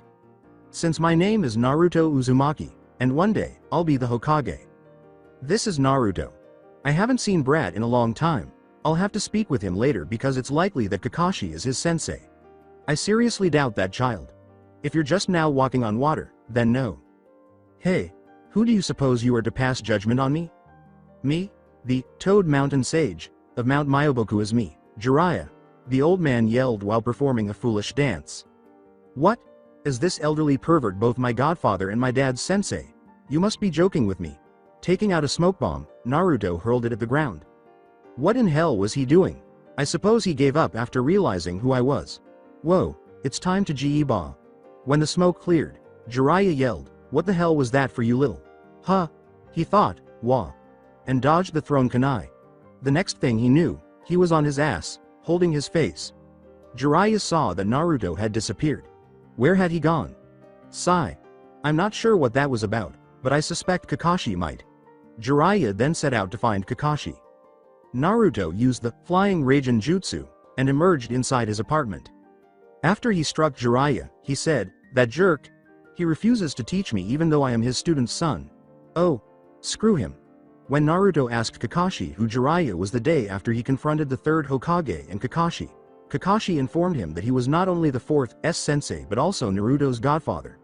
Naruto didn't take it lightly and was upset with Jiraiya for his absence, and today's comments after hearing his name only made it worse. To relieve some of his tension, Naruto went to the training ground with his squad. There was a big training ground where Kakashi and Sasuke were. There was no grass or trees, just big rocks that resembled towers. All right, Sasuke, that's enough for today. You did well, Kakashi said. Sasuke said, HN, and went to get something to eat. Lord Jiraiya, is there anything you need from me? After Sasuke was out of sight and hearing, Kakashi inquired. Jiraiya jumped out of his hiding spot and landed next to Kakashi, saying, actually, there is. I met Naruto earlier. What's the matter with him? Sigh. You are. HN. Jiraiya couldn't understand Kakashi's meaning. A few weeks ago, he learned about his parents. He discovered letters those two had left behind.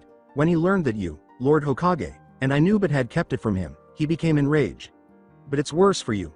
Aside from his father's sensei, he inquired as to your identity. Additionally, you informed him that I am his godfather. Is he still upset with you and your teacher? Jiraiya inquired, omitting the fact that he feigned to teach Naruto nothing. Not nearly as much as when he learned about it. Kakashi explained, but you being his godfather and never seeing you, has him feeling you abandoned him. Kakashi looked at him, and Jiraiya looked thoughtfully before noticing some dried blood spilling from Jiraiya's nose. Let me guess, Kakashi said. Hurled a kunai and a smoke bomb at you, and then you were struck in the face, correct? Kakashi inquired. He abruptly stopped thinking, shocked that Kakashi could predict the precise event. Kakashi, how did you know that? Jiraiya inquired. Kakashi replied, grinning, Naruto has mastered that jutsu about 2 years ago in November. Jiraiya was pondering which jutsu Kakashi was referring to when he suddenly realized, you're kidding? He became proficient in the flying Raijin jutsu. Yes. He missed the first time, but his letters were with the scroll. It has now been roughly 3 years. Hey, isn't he not the smartest? No, but he did learn one of the world's strongest forms of jutsu. In any case, what will you do regarding him? I'll find a way to compensate him. However, it's best to hold off until tomorrow to give him some time to relax, Jiraiya said. When Naruto returned to the training grounds the following morning, he was practicing his wind-style jutsu when he heard a voice say, you know, there's an easier way. Jiraiya then entered the training grounds. Naruto calmly and collectedly answered, fuck off, you perverted bastard. Look, I spoke with Kakashi, he sighed. You knew everything, he told me. I don't blame you for feeling abandoned, he told me. I recognized you as soon as I heard your name. All I did was pretend I didn't want to train you. Jiraiya clarified, I want to make it up to you, no matter how long it takes. Scoff. That's correct, and I don't have the 9 tails locked up in my stomach, Naruto said, not really understanding what he was saying. I mean it. During your wind-style training, make use of your shadow clones. After they disperse, you receive any knowledge they acquire. That will enable you to learn wind-style much more quickly. With a skeptical expression on his face, Naruto turned to face him and said, prove it. Jutsu Shadow Clone. Now, you make one. Jutsu Shadow Clone. There, what comes next? Naruto inquired. Now, our shadow clones will enter the forest. When your clone disperses, you will know what transpires there, Jiraiya answered. The clones scattered a minute later. Naruto remarked, looks like you owe me ramen. Gosh. Yes, indeed. Now you believe me? Jiraiya asked. Well, yes, I suppose. However, I have yet to forgive you. Yay, I thought so. About 3 in the morning, Naruto was in Hinata's hospital room, unsure of how Kurenai would treat him after the events of the preliminary round. In reality, Naruto held himself responsible for Hinata's ordeal. Hinata started to stir, and when she opened her eyes, the first thing she saw was Naruto. Gasp. Naruto, what are you doing in this place, Hinata inquired. I apologize. Naruto answered, I would have been here last night, but something came up. However, why have you come here now? Your sensei was the reason I didn't want to come here during the day. She most likely despises me because of what transpired. I apologize deeply, Hinata. I didn't anticipate you getting hurt like this. I'm really sorry, Hinata, Naruto said, his eyes starting to well up with tears. Naruto, it wasn't your fault. I decided to keep fighting, and you gave me the strength to do so. Kurenai sensei is also angry, but she does not despise you. She appreciates your confidence in me. Yes, but you might have lost your life. To be honest, I kind of feel bad about forcing you to keep fighting. Hinata, it's okay if you also blame me. No, you must not despise yourself. Just so you know, it's not your fault because you gave me the courage to go on. Naruto, I don't blame you, I never will. Naruto fell silent, unsure of what to think, blaming himself even though he knew Hinata was correct. Sigh. I'm not sure what to think, Hinata. You have a point, after all. However, I can't resist blaming myself.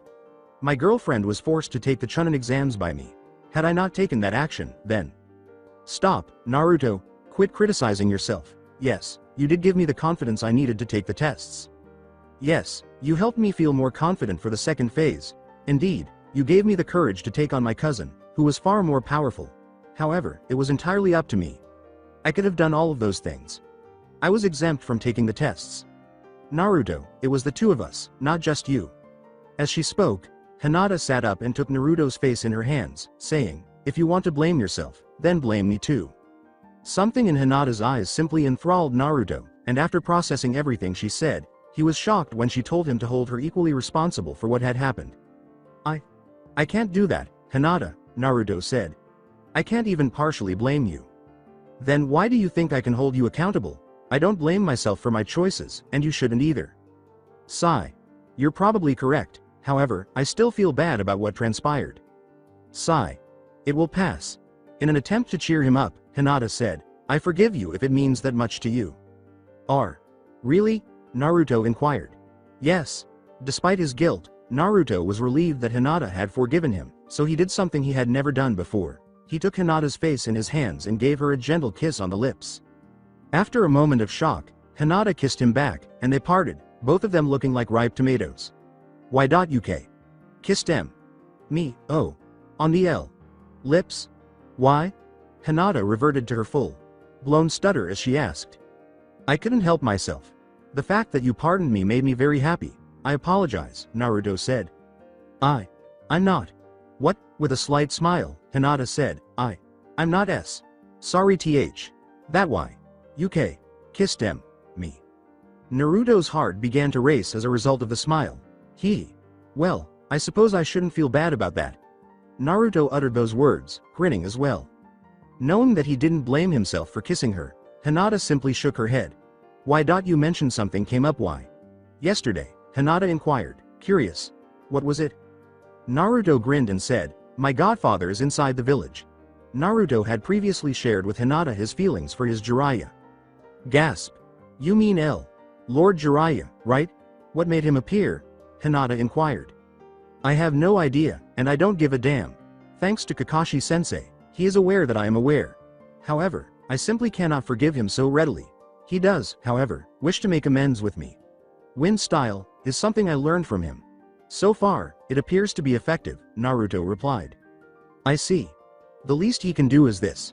Furthermore, I have no doubt that he had reasons for doing what he did. However, it's fantastic that he wants to make amends with you.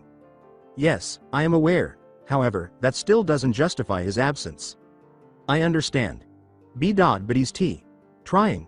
Naruto had to leave for training at that hour, so they talked until it was almost dawn, but not before he kissed Hinata again on the lips. On the day of the finals, all of the competitors aside from Dosua were gathered in the center of the stadium. A ninja wearing a typical Chunin costume, a bandana, style headband, and a senbon in his mouth approached the competitors and said, My name is Genma Shiranui, and I will be your proctor for the final stage. The guidelines haven't changed since the preliminary stages. Until one of you concedes defeat or is knocked out cold, the battle goes on. Although it is not prohibited, killing is discouraged. If the need arises, I might intervene, but don't count on it. Additionally, the match card has undergone a minor alteration, Genma clarified while displaying the updated up table. The only difference was that Dosu was no longer involved in Shikamaru's battle with Temari for some reason. Now, Neji Hyuga and Naruto Uzumaki, you two stay. Genma ordered everyone to leave the stadium floor, with the exception of those instructed to remain. The rest of you go up the contestant booth and wait for your turn to fight. Hanabi, pay close attention. Hiyashi Hyuga remarked, Neji has a more powerful Byakugan than your sisters, possibly more powerful than yours. Sigh. Papa, is that accurate? Hanabi asked. Yes. Neji is too strong for the boy. So, Naruto opposes Neji. Do you believe he will win and keep his word? Asuma asked. Yes. You're losing sight of Naruto's speed. I think Naruto can win this, even though it might be challenging, Kurenai said. You got a point. Neji against Naruto, huh? Did he know? Ask? Sakura said, Yay. What is Naruto's secret, then? Why does he move so quickly? No idea. Come on, Sakura. Naruto couldn't have gotten better that quickly. In the same way, you can't possibly be unaware of how quickly he moves. Your teammates, so you should know, Ino remarked, not for a moment accepting Sakura's ignorance. Ino, I'm not sure. No, I don't. Sakura retorted, irritated that she had consented to keep Naruto's secret. All I know is that he somehow managed to get that fast, doesn't mean I know how. Sigh. All right, I'll let it go, for the time being. Are you two ready? Genma was asked. What's wrong with Hinata? Naruto said. Hold on a second. Naruto inquired, needing to maintain appearances even though he already knew the answer because of Hinata. When Neji said, that's none of your business, maybe so, but I still want to know. All right. If you're really curious, I'll tell you about the Hyuga clan's destiny of hatred. Neji continued by describing his hatred for the main house, including the abduction attempt on Hinata from the hidden cloud, how his father was sacrificed for the murder of the Cloud's head ninja, and even about the caged bird seal. You despise Hinata above all else because, at the age of 3, she was unable to repel a Chunin? You could have done that, then? You're a complete moron. Your father was killed, so what? Angry at Neji's derangement, Naruto remarked, there are people out there who have suffered a lot more and a lot worse than you have. As if you were aware. You have no idea what it's like to have a mark that makes you unique. Looking at the ground, Naruto imagined himself alone with all the villagers staring at him. Oh yay. I know how that is. Naruto then turned to face Neji. So? Significant. Your fucking sorry ass will still be kicked by me. I'm prepared. I am, too. I'll demonstrate to you that you cannot resist fate. Start. Genma yelled. Wind style. Great breakthrough jutsu. Naruto yelled as he threw 3 kunai at Neji, then started hand signals. The jutsu blew Neji back, landing him on his back, but Neji quickly rolled back to his feet. Asuma's cigarette dropped out of his mouth. When is Naruto allowed to use wind style? Does he have a secret? I have no idea. No, he would use smoke bombs to conceal it. Kurenai thought, the mystery lies in his speed. Wind style. Could Naruto use wind style? Surprised by what she saw, Ino inquired, since when can he use wind style? Since Sakura didn't want Ino to know that she could use lightning style, she responded, he started training for it a few weeks before the Chunin exams. Sakura was able to learn one lightning style jutsu, but Kakashi warned her not to use it against a Leaf comrade because he had copied that jutsu from a hidden cloud ninja during the Third Great Ninja War. What? That idiot. He has been withholding more from me than I initially believed. Can't that loser do anything else? Kiba asked, sitting next to Hinata. Well, at least I am sitting next to Hinata. Hinata lied. Don't know, K. Kiba. Well, let's just hope that Naruto keeps it up, or else he's dead. No one ever said you could use wind style. When did you learn that? Neji responded. Without mentioning that Hinata was also aware of it, Naruto retorted, before the Chunin exams. And no one said anything, because everyone that knew was on my team. With caution this time around regarding Naruto's long range jutsu, Neji charged in, saying, no matter, I'll still win this. After drawing out 2 kunai, Naruto directed his chakra toward them. When Neji saw this, he came to a halt. Nice try, but I won't recklessly charge in so you can cut me with your wind style chakra. I'm not an idiot like you are. Naruto shouted, apparently, you're not? Naruto directed even more chakra into the kunai, creating a massive chakra blade that was roughly 10 feet long. One of Naruto's kunai was swung. Neji was forced to leap high in order to prevent being sliced in two. Naruto shouted, not over yet, and swung his other kunai at Neji. Rotation. HMPF, nice try. Neji was encircled by a huge sphere of chakra. When the two chakras came into contact, they began to repel one another. Neji dropped to the ground, anticipating Naruto's next move. Neji smirked confidently and said, do you see now? Even with your long range jutsu, you can't touch me. It is your destiny to lose to me. Can't touch me, even with your long range jutsu, huh? You really are an idiot. Did you already forget that you got knocked on your ass when the match started? Naruto chided. Neji's smile vanished. That was just a fluke, nothing more. Still happened, even if it was a fluke. But me knocking you down about 10 pegs won't be a fluke when I kick your ass. With a smile back on his face, Neji said, try it. Naruto saw that Neji, who had his kunai stuck in the tree, was standing close to Naruto. Naruto put away one of his kunai and took out the majority of his smoke bombs, saying, time to finish this. Naruto consumed everything in smoke as he tossed his smoke bombs throughout the stadium. Why would he do that, father? The Byakugan can see through smoke, replied Hanabi. I doubt he knows that, Hanabi. He had the worst grades in the academy, Hiyashi responded. I see. But why would Hinata like someone who isn't intelligent? The majority of the Hyuga clan were aware of Hinata's attraction to Naruto and had advised her to avoid him. However, Hanabi and her father observed that Hinata appeared more self-assured prior to her taking the Chunin exam. They simply had no idea why. Sakura, why does he do that when he's about to use his speed? Ino inquired. Sakura sidestepped the subject by saying, I don't know, Ino. Now be quiet, I want to see what happens next. Not like there's anything to see. As if the smoke didn't exist, Neji could see Naruto clearly. Until Naruto abruptly disappeared. Then, just as Neji thought, what the? Naruto reappeared. Unfortunately, he was unable to respond. With haste, Naruto grabbed Neji's wrist and gave him a forceful kick. This process was repeated, with different kicks and punches. Naruto had to put an end to it as the smoke began to fade. Thus, Naruto launched Neji into the air. Then he hurled one smoke bomb at Neji's feet and another at him. They both went off simultaneously. Neji was knocked back down with an axe. Kick after Naruto flashed in front of him. Take this, Naruto Uzumaki's flying Raijin barrage. Having kept her Byakugan active, unlike her father, Hanabi thought, how did he do that? He just kept disappearing and reappearing at the same time. How is that possible? Hanabi turned her Byakugan off.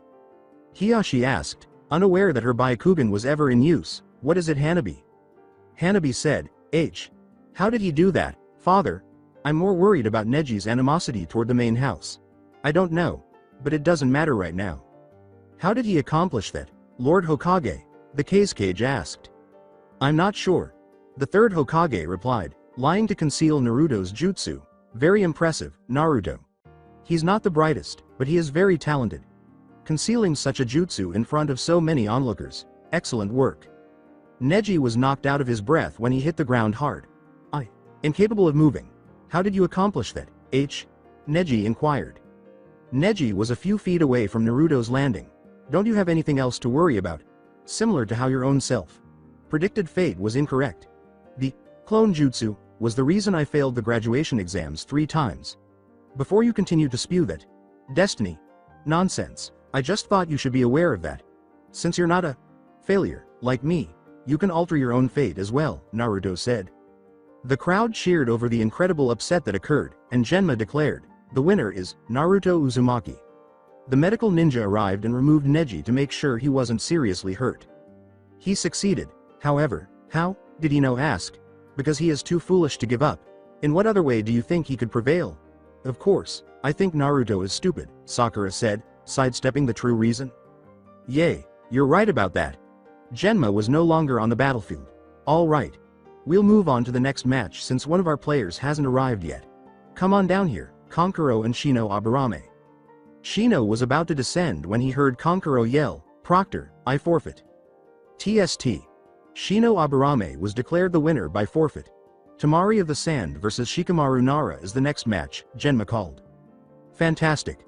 Once more, my opponent is a girl. Perhaps I should also forfeit, Shikamaru said. Get your ass down there, Shikamaru. Shikamaru was pushed over the rail by Naruto's shout. With a thud, Shikamaru touched down. Damn that, Naruto. Was it really necessary for him to do that? Well, Shikamaru thought, when he suddenly saw Tamari charging at him with her fan drawn and ready to strike. Ah crap, what a drag. After evading the attack, Shikamaru started a game of cat and mouse in which they exploited each other until Shikamaru finally got her next to the trees on the opposite side of the field. Tamari was too preoccupied with her opponent's shadow to notice what was happening next. Wah. What happened? Tamari inquired.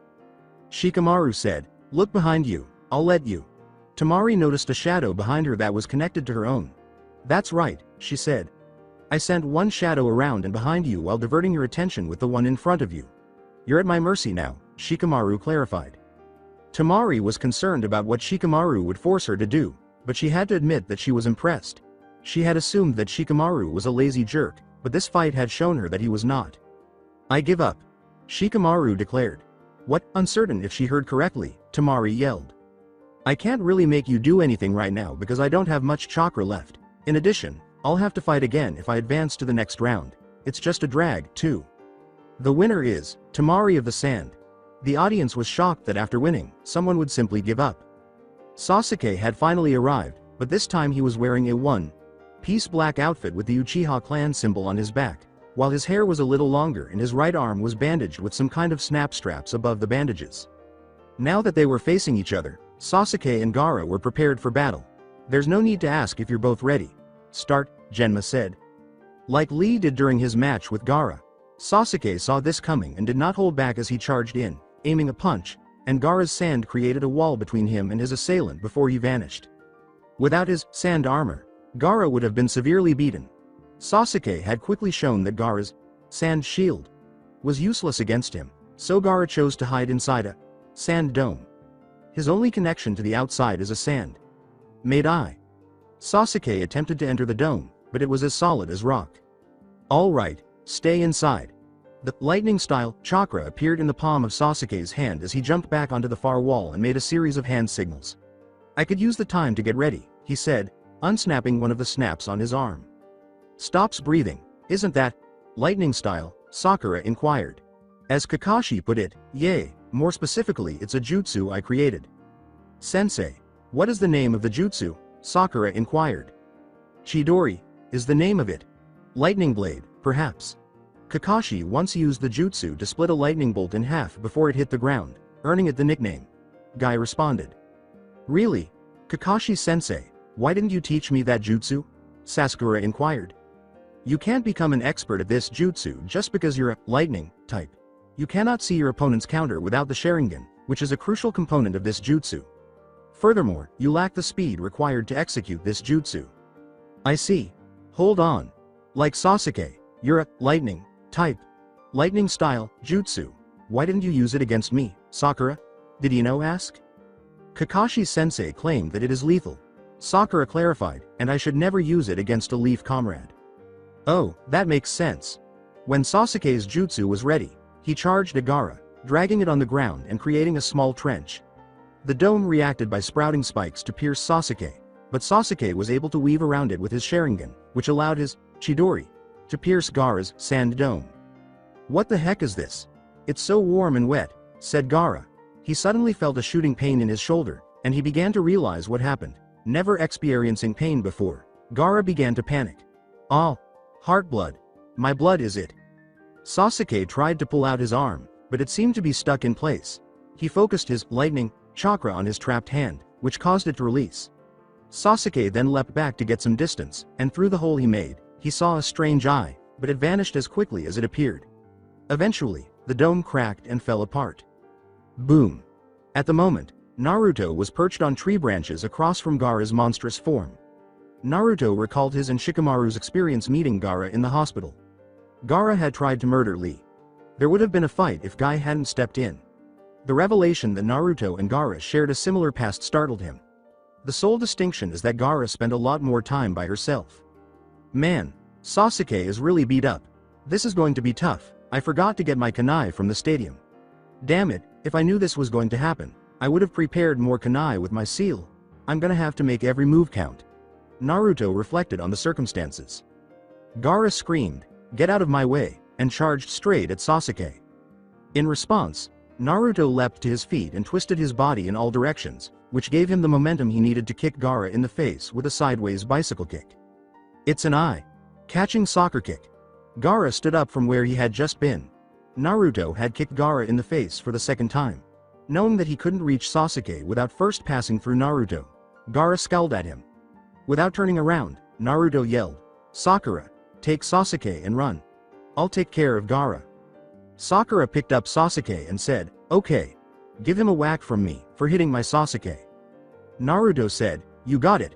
You want them, you gotta get through me, so bring it on you. Sandy psychotic fuck, shadow. Clone jutsu," Naruto shouted. With a shout of, "Ah, die, Naruto Uzumaki," Gaara rushed in Naruto's direction. Naruto leapt to his feet, avoiding Gaara's arm transformation. Wind style. Fantastic jutsu breakthrough. Gaara broke through the branch Naruto had just been standing on after the jutsu struck his back. About 20 feet below the branch he had just crashed through, Gaara landed. He looked up to see Naruto grinning back down at him. Naruto started forming yet another series of hand gestures. Wind style. Jutsu with wind blades. In an attempt to avoid Naruto's jutsu, Gaara leapt away, but her tail was severed by 3/4, and the severed portion turned to sand. "UUUAHH. I'll murder you," Gaara shouted. Wind style. Sandstorm Devitation. A sandstorm, as the jutsu's name implies, blew in Naruto's direction, shattering branches as it went. Naruto prepared to dodge after noticing that Gaara's body was covered in open mouths. Naruto ducked behind a tree to avoid the jutsu when it appeared. Naruto leapt out the other side and hurled a smoke bomb, wielding kunai at Gaara. Naruto prepared his new jutsu while hiding behind another tree. Shortly before the smoke bomb detonated, Gaara used his arm to block the kunai. Gaara was so engrossed in the smoke that he failed to notice Naruto's sudden appearance holding a blue orb of chakra. Naruto's Rasengan. sent Gaara spinning and crash-dotting to the ground after he rammed the jutsu into his stomach. He touched Gaara's right shoulder first, though. To Temari's surprise, he thought, no way, he's beating Gaara. He's actually beating Gaara. How is that even possible? But Gaara hasn't even let that thing take over. But I got to hand it to him. No one has ever pushed Gaara this far. Gaara was thought to be lying in his 3-foot deep hole. This can't be happening. There's no way I can lose to a guy like him. Gaara screamed. Above the trees, a massive pillar of sand erupted, the same as Gaara's temper. An enormous 150-meter tall tanuki made of sand with blue markings all over it suddenly caught Naruto's attention. Naruto exclaimed, "Oh shit," as he realized how much harder everything had become. Temari felt, "Oh no, he's going to let that thing take full control. I have to get out of here," as she searched for the most effective way to leave the area. Gaara raised his hands and made a single hand gesture. Engage in possum jutsu. Gaara's arms went limp as soon as the jutsu was set. Shukaku exclaimed, "Yaha! I'm finally free. Let me kill something." Shit. There's only one thing left to do. It's a good thing I had my shadow clones working on different jutsu at once. Even if I did get some major headaches. Naruto said while biting his thumb. Calling upon jutsu, Naruto stood atop a gigantic toad, about the size of a shukaku, and let out a huge poof. The chief toad, Gamabunta, asked, "You again? What do you want?" "Hey boss.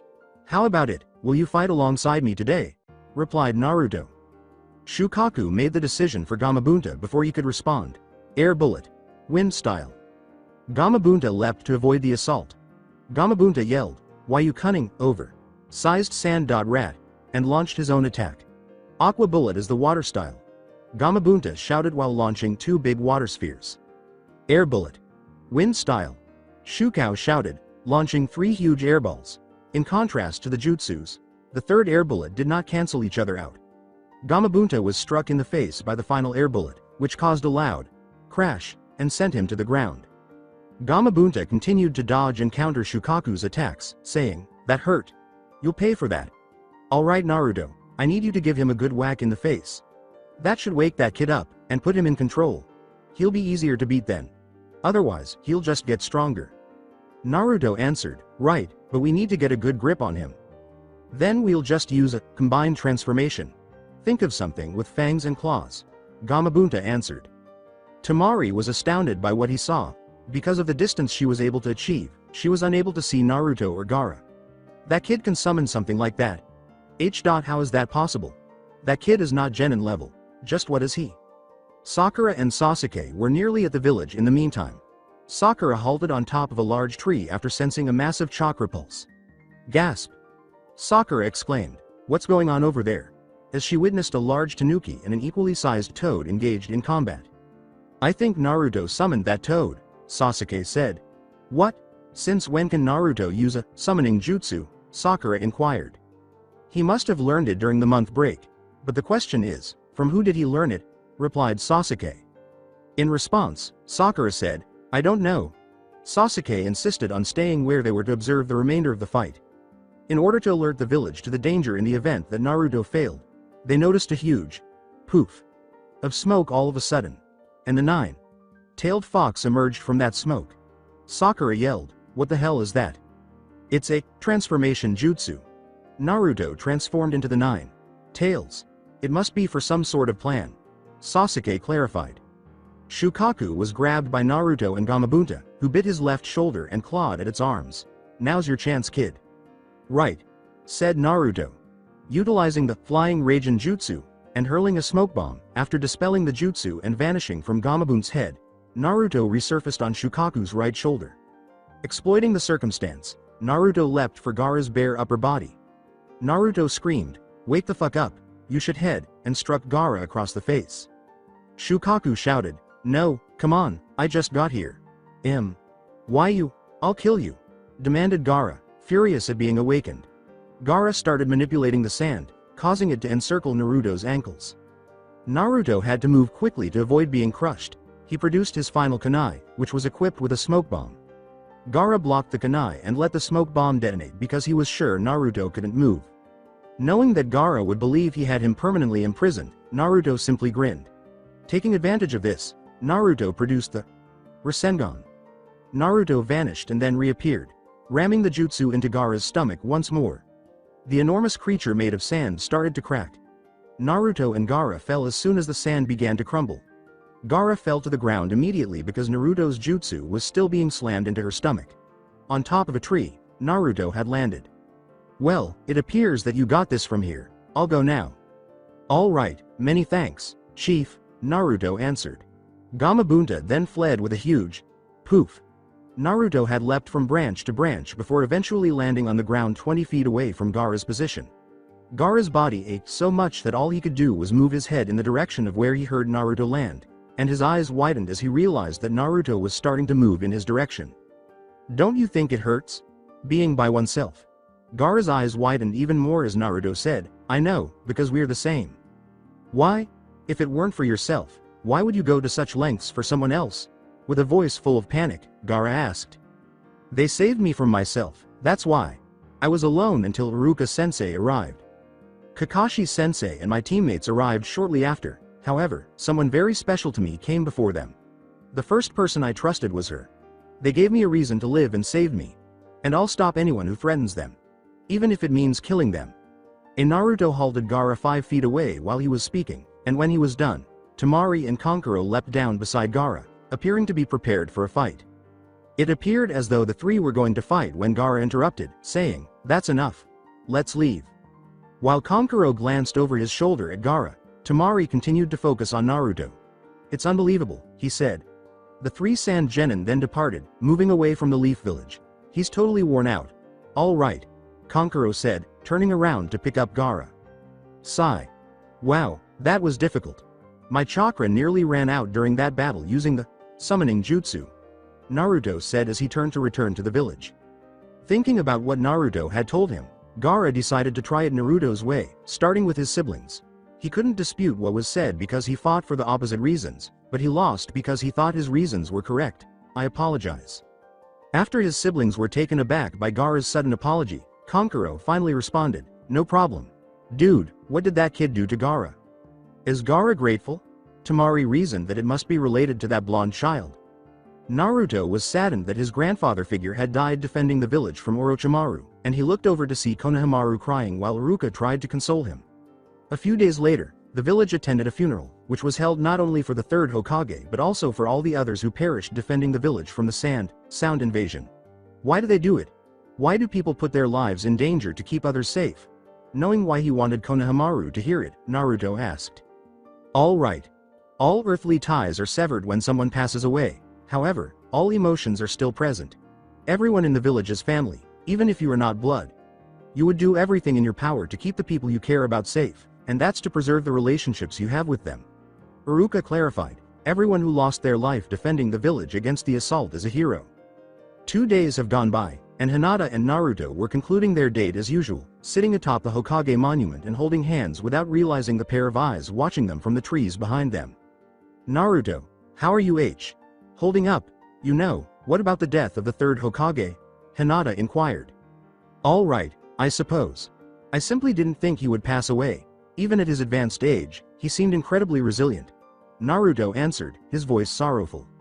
"I understand. But he also did it to keep you safe. He took care of you in the village," Hinata said, consoling Naruto. "I understand. Thank you, Hinata," Naruto said, bending closer to her. "You're welcome, Ru. Too." They eventually locked lips as they drew closer to one another.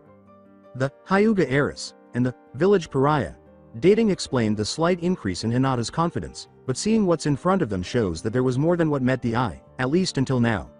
The figure in the trees couldn't believe their eyes, seeing the most unlikely pair, right there kissing one another.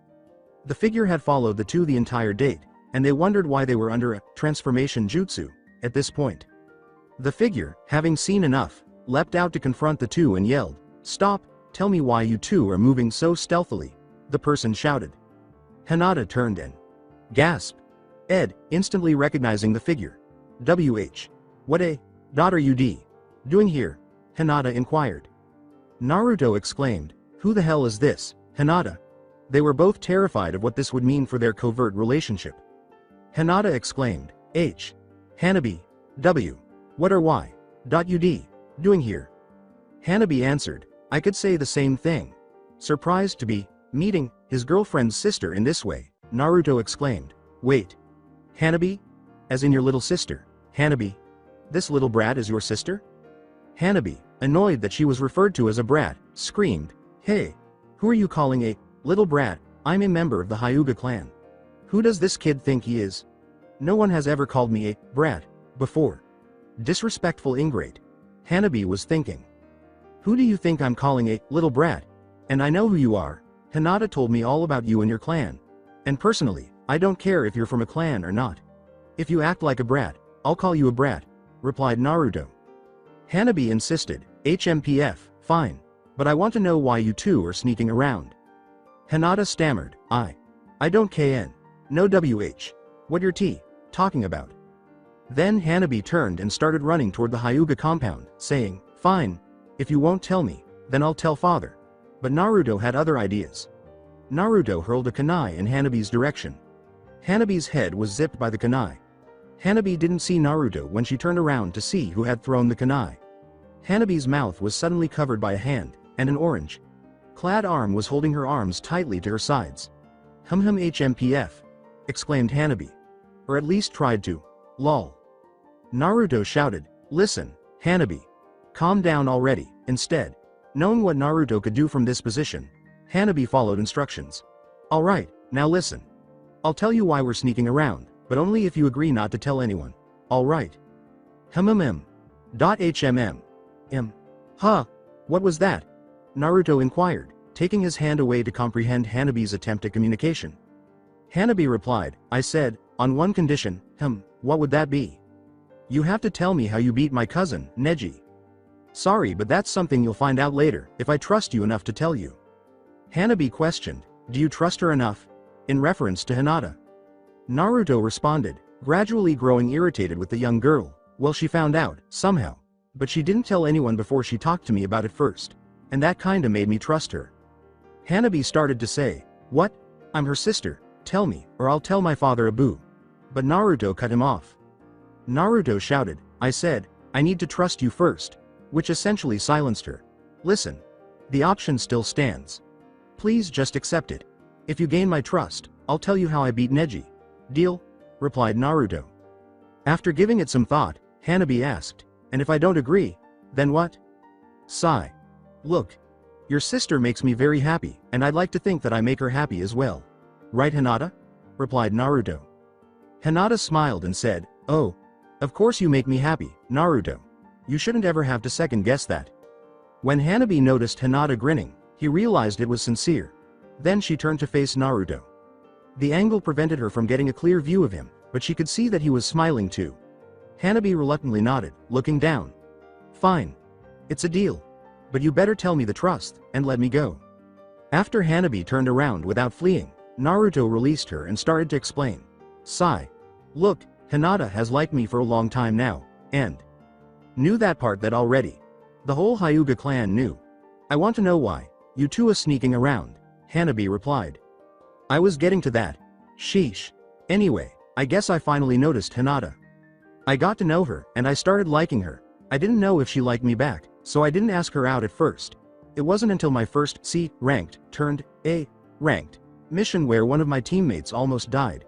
It made me realize that life can be too short. So I decided to try and ask Hinata out. Even if she didn't like me, I knew that I at least tried. Turns out she really did like me, and we've been dating ever since. Anyway, that's about it, Naruto clarified. Hanabi told him she wasn't satisfied, saying, Okay, that explains why you're going out. But not why you're sneaking around, keeping it a secret.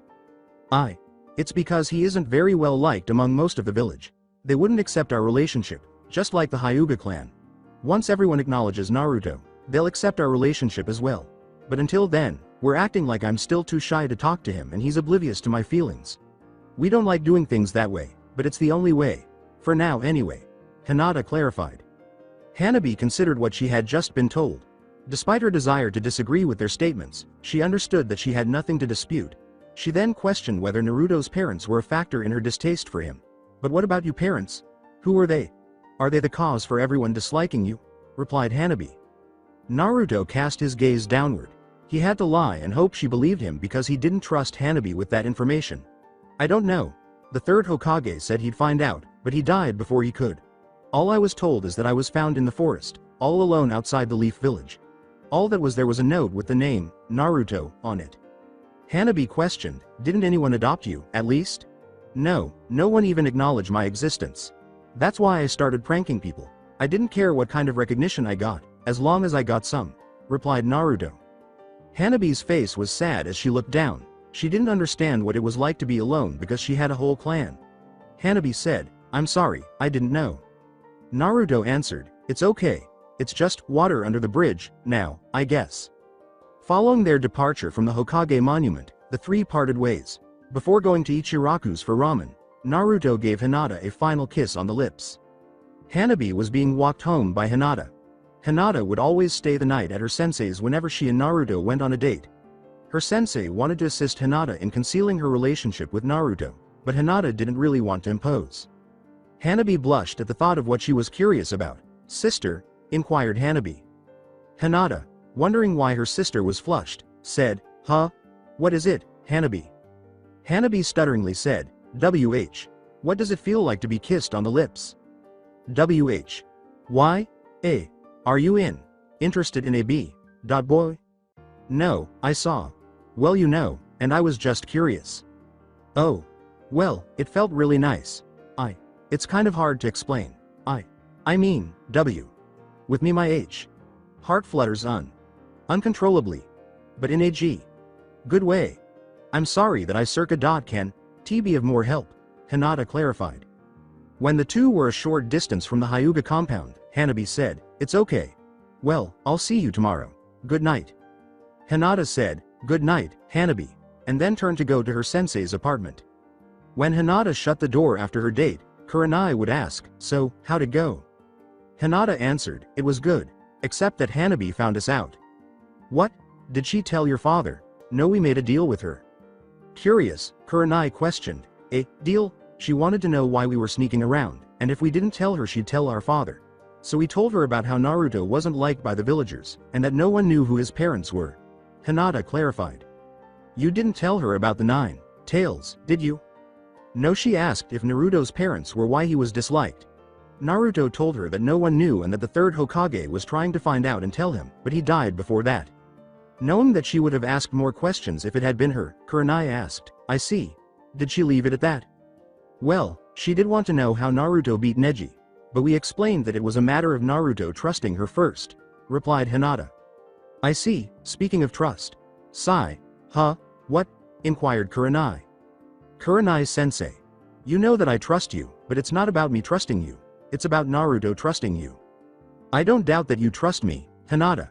It's that for almost 2 months now, Naruto doesn't trust me enough to keep his secrets. Even though I've been helping you two keep your relationship a secret. I know I shouldn't be prying as much as I have been. It's just that my curiosity is getting to me, is all. Kurenai clarified. I understand, sensei. Sigh. I'll talk to Naruto about it and see what he thinks, alright? Yes. Thank you, Hinata. On top of the Hokage monument sat Naruto and Kurenai. Naruto wasn't particularly excited about the conversation he was going to have with her, and it was midday. Hell, if it weren't for Hinata, he wouldn't even be having this conversation. Rewind. You want to what? Naruto exclaimed, startled by his girlfriend's request. Usually, they ended their dates there. From the summit of the Hokage monument, a view of the stunning sunset. IW. Would like you to talk to Kurenai-sensei about trusting her with your secret, please? Hinata asked. In the hopes that it wasn't true, Naruto said, please don't tell me she has been bugging you about what my secret jutsu is. When he saw Hinata turn her head away from him, his hopes were dashed. Great. She did. Can't she be patient with that sort of thing? She has been patient, Naruto. That's why I think you should talk to her, get to know her a little bit, without me being the middleman of sorts. Explained Hinata. Sigh. Suspecting that it was the case, Naruto questioned, you're not asking because you're tired of her asking you about it, are you? Hinata responded, attempting to persuade him to at least speak with her sensei, W. Well, AL. Little. But, I trust her with that kind secret, Naruto. It's not like you're telling her about your parentage. B. Besides, she has been like a big S sister towards me. After giving Hinata's request some thought, Naruto said, true, that kind of Nala would be more of a shock to her. And more dangerous if it gets out. Naruto chose to play with her first, figuring that he could at least speak with her sensei. With a smile on his face and a defiant expression, Naruto said, nope. Not gonna happen. No way. But not doing so. Gasp. Before Hinata could notice Naruto's poorly concealed smile, she started, but Naruto. Hinata questioned, why? You mean you'll talk to her? Ah, and I was trying to trick you into thinking I wasn't. Haha. Yay, I'll talk to her, but it doesn't mean I'll tell her, okay. Yes. Thank you, Naruto. Final flashback. The distant expression in Naruto's eyes was visible to Kurenai. For a moment, she wondered what he might be thinking about, but she chose to start the conversation. If not, they would most likely be here day and night. Knowing the answer, Kurenai asked, so, is there something you wanted to talk to me about? After barely catching Kurenai's question, Naruto jolted out of his brief daze. You know what we're gonna be talking about, Kurenai-sensei, Naruto said. HNHN. Yay, you're right. Sorry, but if someone didn't say something, then we'd be here all day and night. And I'm not sure how Hinata would like it, if her boyfriend and sensei were out all night together like that. Ha ha ha. Kurenai replied. This kind of teasing of Naruto seemed kind of funny. Before being cut off, Naruto screamed, hey! That's not what this is about, you pervert. You're like twice my age, and you're a Chunin while I'm a genin. That's not appropriate, you. Who are you calling pervert, and you shouldn't mention a woman's age like that, you brat, Kurenai replied. Given that she dislikes open perverts herself, she didn't like being called a pervert. Who do you think I'm calling pervert? You're Hinata's sensei, you shouldn't be having thoughts like that towards you student's boyfriend. It was supposed to be a joke. I didn't mean it like that, you're the one that took it that far, you're the one who took it too far. Calling me a pervert, I hate perverts who are ridiculously open about being perverted, just for your information. Naruto questioned, for my info. Huh? You hate perverts too? Kurenai caught herself before she could continue to yell, OFCOU. Of course I hate perverts. But everyone is a little perverted. It's just the ones who openly peek on women and read those disgusting, make out series, in public no less. Yay, you mean the book my sensei reads all the time, and that the pervy sage writes? Kurenai inquired, pervy sage, wondering who Naruto was referring to. Yay, you know. Naruto answered, he's one of the legendary Sannin, Jiraiya. Jiraiya? You mean he wrote those books? Speaking in a whispering voice while leaning over, Naruto said, yay, which is why I call him pervy sage. It drives him crazy. Essentially telling her to refer to Jiraiya as such when she sees him. Now that she had figured out the hint, she wanted to know how he had known Jiraiya was the author of those books. Naruto. How do you know that Lord Jiraiya is the one that wrote those books? Asked Kurenai. Naruto explained with a big smile on his face, oh, I caught him peeping on women in the hot springs. So I yelled out loud to let the women on the other side know that there was a pervert peeking on them, hee hee. Was that before or after you found out he wrote those books? Before. I got mad at him at some point afterwards. He came to me later and offered to train me for the finals of the Chunin exams. He trained you for the Chunin exams? That's quite an honor, even if he's a pervert. I'm assuming you found out he wrote those books sometime while he was training you? Asked Kurenai. All Naruto said was, yup. Kurenai held the bridge of her nose and looked up. She was shocked by what she had heard. She chose to ask her a question because she was interested in what Naruto had said. Naruto, what did you get mad at Lord Jiraiya for? It couldn't have been because he was peeking, could it? Naruto lied because he didn't want to tell her that Jiraiya was his godfather. No, you see. Naruto went on to describe how Kakashi trained him for the finals with Ebisu, closet pervert, and how he was knocked out after the Ayuha he caught Jiraiya peeking. After he knocked out his temp, he continued by saying that he wanted Jiraiya to train him, but Jiraiya declined. Kurenai stared at him with wide eyes and said only, I see. As Kurenai opened her mouth to speak, Naruto made the decision to end the meeting. I know how to use the flying Raijin jutsu. That's my secret jutsu. That's how I beat Kiba and Neji. Kurenai took in what she had just heard. What? How do you know that jutsu? How long have you known that jutsu? How the hell did you even find the jutsu? It was supposed to have been lost. And wait, you trust me the knowledge of your jutsu so easily? Kurenai exclaimed after a brief pause, before realizing that he appeared to have a lot of faith in her. Yay, well, you'd probably never stop bugging me and Hinata. You hate open perverts like I do. And I had plenty of time to think it over before today. So it wasn't easy at all. I just thought that since the number one thing for a relationship to work is the same as a successful ninja squad. Trust. And well, if Hinata can truly trust you like a big sister, then who am I not to trust you? Naruto clarified. Kurenai questioned, what makes you think I'm like Hinata's big sister? She told me that the other day, when she asked me to talk to you whether or not I should tell you my secret jutsu. Anyway, ask Hinata the details. Just make sure you have security seals in your apartment when you do. I'm trusting you with this, Kurenai-sensei. Don't make me and Hinata regret this. The only ones who knows this are you, me, Hinata, Kakashi-sensei, Sasuke and Sakura. No one else can know, not even your other students or closest friends. Got it? Naruto said with a bit of murderous intent. Don't you raise your killing intent at me, young man, I promise. I won't tell anyone. And I'll have the security seals in my apartment active when I talk to Hinata. Before disappearing with a yellow flash in the direction of his apartment, Naruto said, good, thanks. I'll see you later, Kurenai-sensei.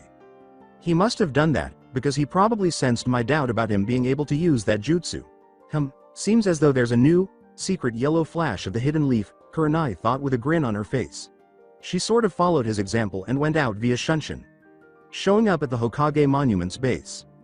Naruto locked the door behind him and said, now that that's out of the way, I can go get some Ichirakus now. Haven't had any lately, because all that happened. Naruto heard the customary murmurs behind his back on his way to Ichiraku's. However, this time, the majority were negative and some were positive. I can't believe he managed to beat Neji Hyuga, last year's rookie genin. I know, it's hard to believe, and he's kinda cute too. Are you kidding? That demon is getting too strong, if you ask me. Yay, and so soon after becoming a ninja too. This village can be in real danger if he gets too strong. I agree. Someone need to do something about this. Sigh. As Naruto pulled back the curtain to enter Ichiraku's, he thought, you'd think they'd be more grateful for saving them from Gaara. Oh well. I'll still protect this village, no matter what. Hey Tucci, 2 miso ramen please. No problem, Naruto. Haven't seen you in a while, been helping with repairs? Tucci responded. Naruto answered, yup. Been training too, don't wanna fall behind, right? True. Haha. Kurenai ran into someone while strolling through the village. Literally. Kurenai said, sorry about that. Asuma said, no problem, Kurenai. So, what had you so distracted? Oh, just thinking about how Naruto managed to beat the Sans Jinchuriki. That's all. Oh yay. Me too. Think it was the same way with Kiba and Neji? Replied Asuma. I think there was more than just that Naruto used to beat him, especially since that Gaara kid released his tailed beast calmly. That's no easy task, replied Kurenai. Got a point. Any idea as to how he beat the others yet, though? Recalling her pledge to Naruto, Kurenai said, no, I asked Naruto about it. But he's not saying anything. Something about not trusting others enough, or something like that. Yay, I asked Kakashi about it. He claims he knows, but says that we should ask Naruto about. Then he said something similar about trusting others, or something. Sigh. Seems like a drag to me, Asuma replied. Kurenai changed the subject and said, Shikamaru's getting to you I see. Asuma questioned, what makes you say that? You've never claimed something to be a drag before. Whereas Shikamaru does, all the time, Kurenai clarified. Asuma put his hand to his chin and said, well, I suppose you're right, Kurenai. HN. Hey, how's it going? Kakashi responded to Asuma's greeting by saying, well, aren't you two getting along? Kurenai turned her head and blushed slightly as she said, idiot. I was just on my way home, when I bumped into Asuma. Asuma questioned, so, what are you doing here, Kakashi? Gazing into the tea house, Kakashi answered, nothing much, just waiting on Sasuke. One of the customer's pinky twitches were picked up by his fellow Junin. The Junin group was approached by Sasuke, who said, it's unlike you to be early, Kakashi-sensei. Sasuke peered into the tea house and saw 2 full cups of tea with no one around. You know, I'm not really in the mood for tea. With a curt nod in response to his silent message, Kakashi simply turned to face his fellow Junin.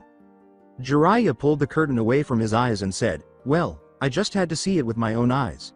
You really do eat nothing but ramen, huh? PRFYFG. Naruto uttered or tried toa while stuffed with noodles. Jiraiya criticized Naruto's manners, saying, "Geez kid, can't you at least swallow your food before you speak?" the critic said. After swallowing his meal, Naruto questioned, "So, what do you want, pervy sage?" "I got us a mission. We have to go find a very special someone, to heal all our injured ninja," Jiraiya replied. "This someone a woman?" "Yup. She's." "No thanks.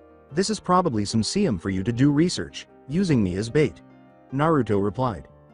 Jiraiya exclaimed, "Do you really think I need a snot-nosed brat for bait?" and scolded Naruto for making such a charge. As though they had simply asked him if he was certain that 1 + 1.2, Naruto replied simply, "Yup." "You're still mad, aren't you? You've got no idea. You threw me off a cliff." Sighed, "Why wouldn't I be mad?" In a whisper, Jiraiya said, "I was talking about the other thing, you brat." With the same demeanor, Naruto answered, "Same answer, ass hole." "Oh well. I figured you'd like to learn some sealing jutsu. I guess I'll just ask someone else, maybe Sasuke." "You know you're a real ass hole." Sigh, "Alright, I'll be right over." "Alright." As she left with a shunshin, Jiraiya said, "I'll see you at the front gate in an hour." Naruto paid his bill and said, "Bastard." This allowed him to prepare for the mission. "Ahahahahahaha. Whoa. What a waste of the great Uchiha clan. Ha ha ha ha," Kisame said, rolling on the ground and giggling at his friend Itachi. "Kisame, keep quiet. Just as easily as it happened to me, it could have happened to you." And Naruto somehow knows the Rasengan of the fourth Hokage. As he attended to the fractured ribs on his right side, Itachi explained, "It caught me off guard." That's the reason it's hilarious. Without him using the power of the 9 tails within himself, a 12-year-old brat caught you off guard. You're also constantly alert. Ha ha ha. Kisame continued to laugh, and the memory of his previous words made him laugh even more. After their encounter in the Leaf Village, they left, but not before Itachi struck Kakashi with the Tsukuyomi, which left him in a comatose state. They later caught up to Naruto without Jiraiya's company, but Sasuke followed. Jiraiya then appeared, sensing that Naruto was in danger, and Itachi easily defeated Sasuke by using Tsukuyomi once more. Rewind. Sage is a pervert. Naruto pulled out a kunai with the standard smoke bomb attached and said, "Keep shark.ass face away from me. I'll take on Itachi." Without even waiting for a response, Naruto threw the kunai in Itachi's direction. "Naruto, do you truly believe you can beat me?" In his typically monotone voice, asked Itachi, who is not bothered by the smoke bomb going off, catches the kunai with his right hand. After throwing the kunai, Naruto immediately began to form the Rasengan. As soon as the smoke bomb on the thrown kunai went off, Naruto used his other hand to drop another one, and while obscured by smoke, he used the flying Raijin jutsu to appear next to Itachi. "Rasengan!" Naruto screamed as he cracked Itachi's ribs with the jutsu. Naruto's yelling of the fourth Hokage's jutsu startled Itachi, and it was even more startling when it came from directly beside him. Itachi was struck by the jutsu and flew out the window. Final flashback. To believe that he could already be proficient in that jutsu. It's amazing. If Kisame didn't laugh, it wouldn't be so horrible. As he began making hand signals, Itachi thought, I got an idea to make him stop. "Kisame, you brought this upon yourself." "Fire. Ball jutsu." "Fire style," Itachi said, hurling a fist-sized ball of fire at Kisame's butt. "Ah. Itachi, you are a bastard. Why in the world did you do that?" Kisame shouted and leapt around in an attempt to put out the fire.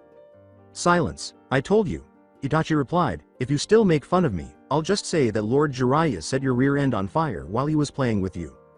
"All right." Kisame frowned as he said, "You win for the time being, Itachi." "Come on, Naruto. I take it that you're not upset about what transpired back there?" Jiraiya asked as he and Nato walked silently. Naruto had been reading the sealing jutsu book Jiraiya had given him ever since they left the town they were just in. No closing the book and putting it in his weapons pouch, Naruto reassured himself, "I'm not angry. I'm fucking furious." Jiraiya jumped a little in surprise as Naruto yelled. "Why? I hope this doesn't end badly," Jiraiya asked. "How come, are you actual? If you don't understand why, you must be a total idiot." "Okay, if you truly want to know why." Not wanting to make a big deal out of something so private, Naruto said, "I'll tell you." Jiraiya objected to Naruto's abrupt lowering of his voice. "The reason for this is that you will be the worst father of all fathers. First of all, you were never there for me when I needed help. Second, You had no intention of teaching me at all. You only taught me anything out of guilt, even though you knew who I was. Finally, but just as importantly, it never bothered you to tell me about a group of S-ranked criminals who were pursuing me to get you know what, Naruto clarified, highlighting important terms until he lost his temper due to the events of the day. After hearing Naruto's reasons, he could hardly argue with him, even though the second reason wasn't true, but he had already tried explaining that, but Naruto just wouldn't believe him. Jiraiya knew Naruto had every right to be angry, he just wished he knew how to make it up to him. Jiraiya was hurt when he heard that first sentence, and it hurt him just as much as when Tsunade nearly killed him for spying on her in the hot springs. I really am. I wish to compensate you. I simply don't know how, though. Throw me a bone here, please. Please, I'll do anything, Jiraiya pleaded. Peeved. Just give me some space. As he continued to walk toward their next destination, Naruto pulled out his book and said, let's just find this, Lady Tsunade, or whatever, and get back to the village so I can get back to helping the village and training. Sigh. All right, Jiraiya said, let's go now, and started to follow Naruto. Back in the village in the meantime, Hinata and Kurenai were in the latter's apartment, drinking tea in her living room, when Hinata said, I'm glad that Naruto decided to trust you with the knowledge of his secret jutsu, Kurenai-sensei. To be honest, I'm shocked that he does. It makes sense that he would want to keep it a secret given his life's narrative thus far. But how you found out isn't surprising. Kurenai laughed as she recalled having repeatedly caught Hinata stalking her, watching Naruto. HNHN. Cough. Come on, sensei. Hinata nearly choked on her tea as she spoke. Hee. Sorry Hinata, but I couldn't resist, Kurenai explained, as she took a sip of her own tea. Kurenai then realized what could possibly happen if any of Hinata's and Naruto's combined secrets were to come out in the open, including the secret concerning Naruto's jutsu. Kurenai decided to bring up her concerns to Hinata. Hinata as well. Well, sensei, what is it? Hinata inquired. Have you and Naruto thought about the potential for your secrets to be revealed? The enemies of our village, particularly the Hidden Rock, will probably attack us if that occurs. In particular, if they are afraid of Naruto's ability to use the flying Raijin jutsu, Kurenai said. You could be in extreme danger. She didn't want to ruin their relationship.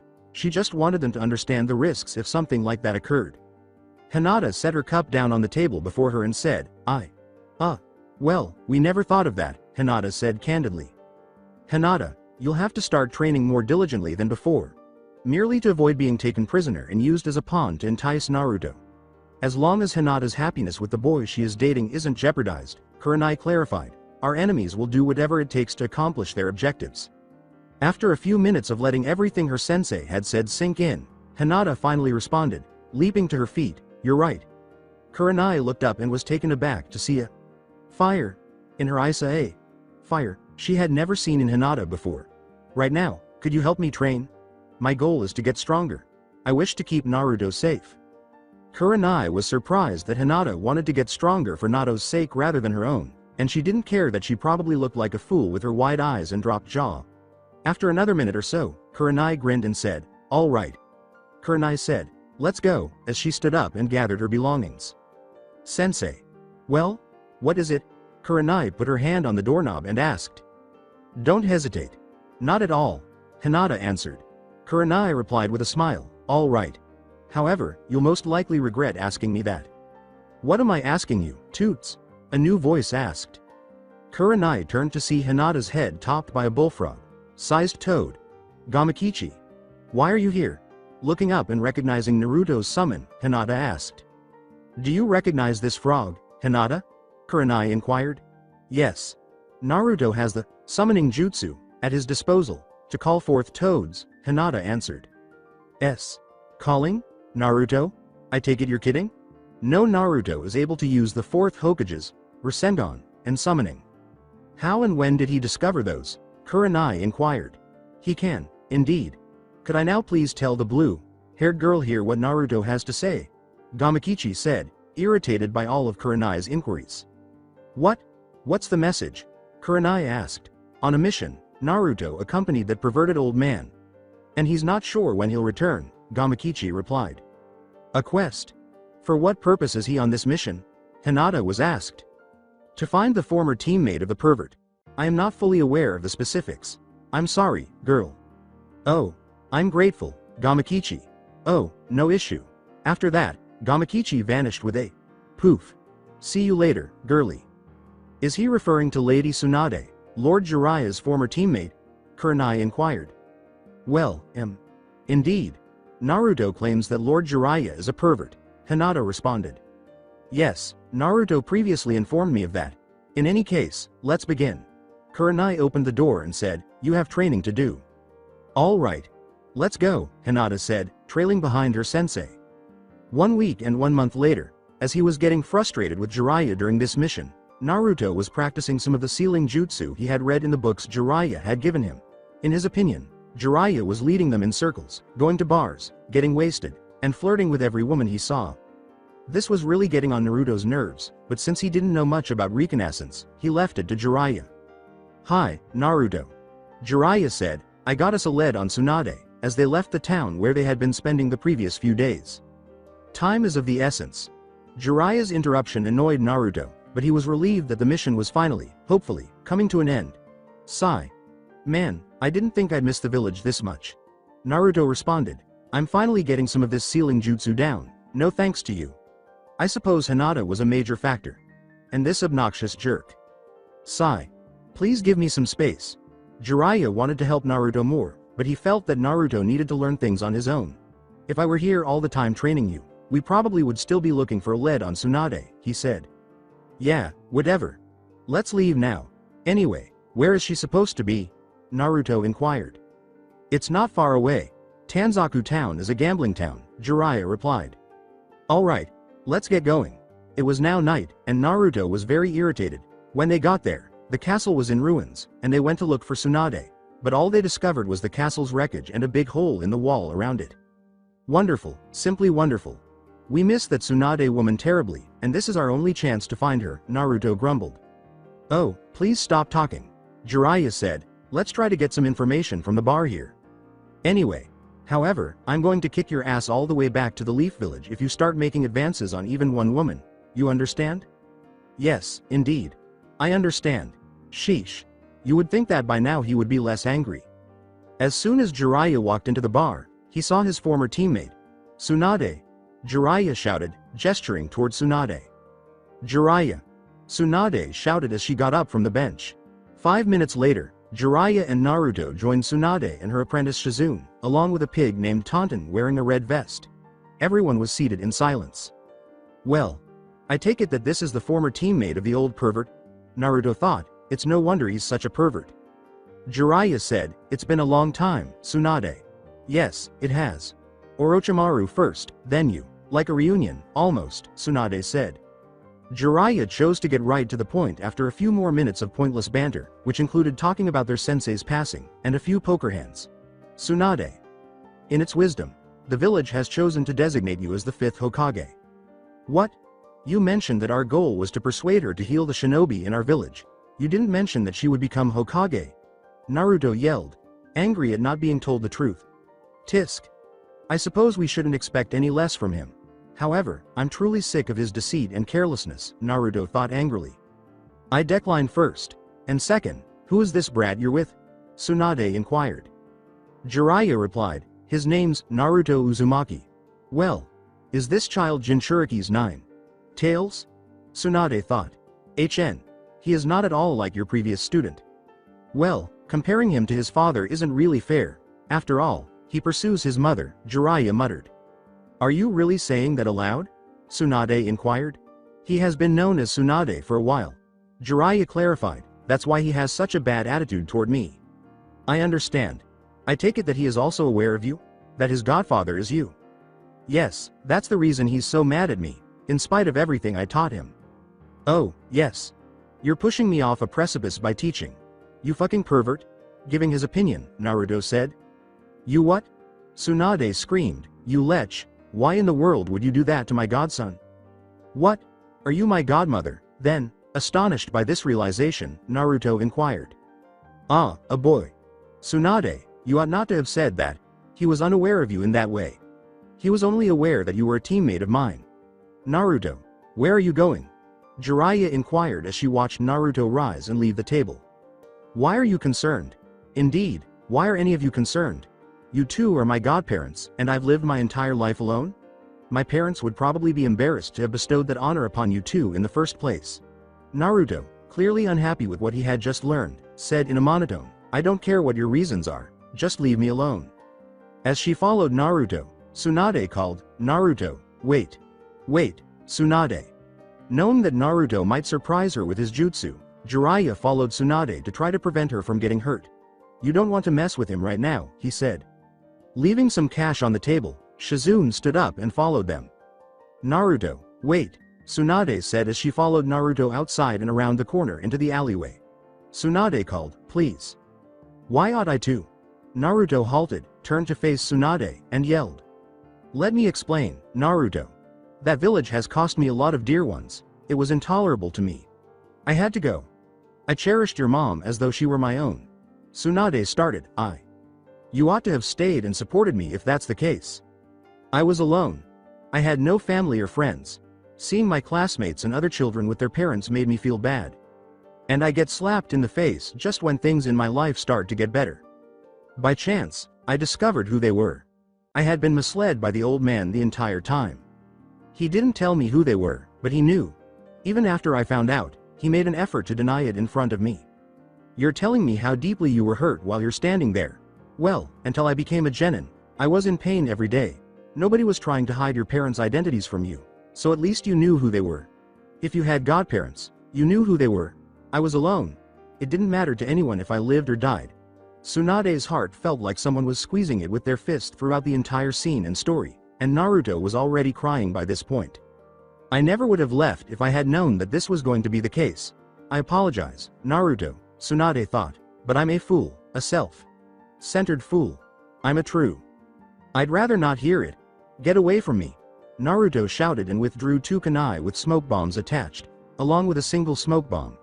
He threw 1 kunai toward his and Jiraiya's hotel, and the other one next to and slightly behind Tsunade. Naruto vanished in the smoke after hurling the smoke bomb at the ground. What is he doing? Asked Tsunade. Suddenly she was also enveloped by smoke, but that didn't surprise her. What did surprise her was what felt like a foot being planted against her ass. The impact was enough to cause her to fall to the ground. Tsunade used her hands to prevent her from hitting the ground with her face. Turning around to see what hit her, she was surprised yet again when nothing was there. What took place? I'll elaborate later. Jiraiya turned to Shizune and said, Come on, Tsunade, let's grab a drink. Shizune? Would you mind speaking with Naruto? He ought to be at the hotel where we are staying. We are in room 308. Hopefully, he will listen to you because you are the only person with whom he has no resentment. Shizune said, Of course, Lord Jiraiya. Shizune turned and approached Naruto, bringing Taunton with her. Tsunade abruptly asked Jiraiya the question she had been thinking about as they were making their way to another bar. So, how did Naruto so quickly support me? Before giving her a quick overview of the immediate area, Jiraiya looked around. Since no one was there, he replied in a whisper, he somehow found and mastered his father's jutsu all on his own. Since he always conceals his ostentatious jutsu with his smoke bombs, very few people are aware of it. Shock. Are you serious? Did he learn that jutsu? By himself? Tsunade inquired, astounded to learn that Achilda, her godchild, no less possessed such a potent jutsu. Yes, exactly. He somehow mastered a S-ranked jutsu despite receiving terrible grades in the academy. He could be among the strongest shinobi, if not the strongest, just with that jutsu. However, he does not wish to depend on that jutsu alone. Thus, he is practicing and equipping himself with additional jutsu. Jiraiya clarified, he wants to become a stronger shinobi than all the previous Hokage while assuming that title himself. What? Does he wish to be the Hokage? Yes, the same dream that Dan and Nawaki had. But he has quite that jutsu, unlike those two. What an idiot. If he chooses that dream, he will die. Tsunade, don't count him just yet. By the way, what did he do to knock you down? I sensed a foot, I suppose he kicked me in the ass. You're probably right, but who knows? I should not rule him out just yet. I might have needed that kick to the ass. Tsunade thought, and smiled a little. A kick to the ass, huh? Really? Ha ha ha ha ha ha. That's rich, huh? Ha ha. With more laughter than he had in years, Jiraiya uttered those words. Jiraiya, stop talking. Even worse than when I caught you spying on me in the hot springs. I'll beat you.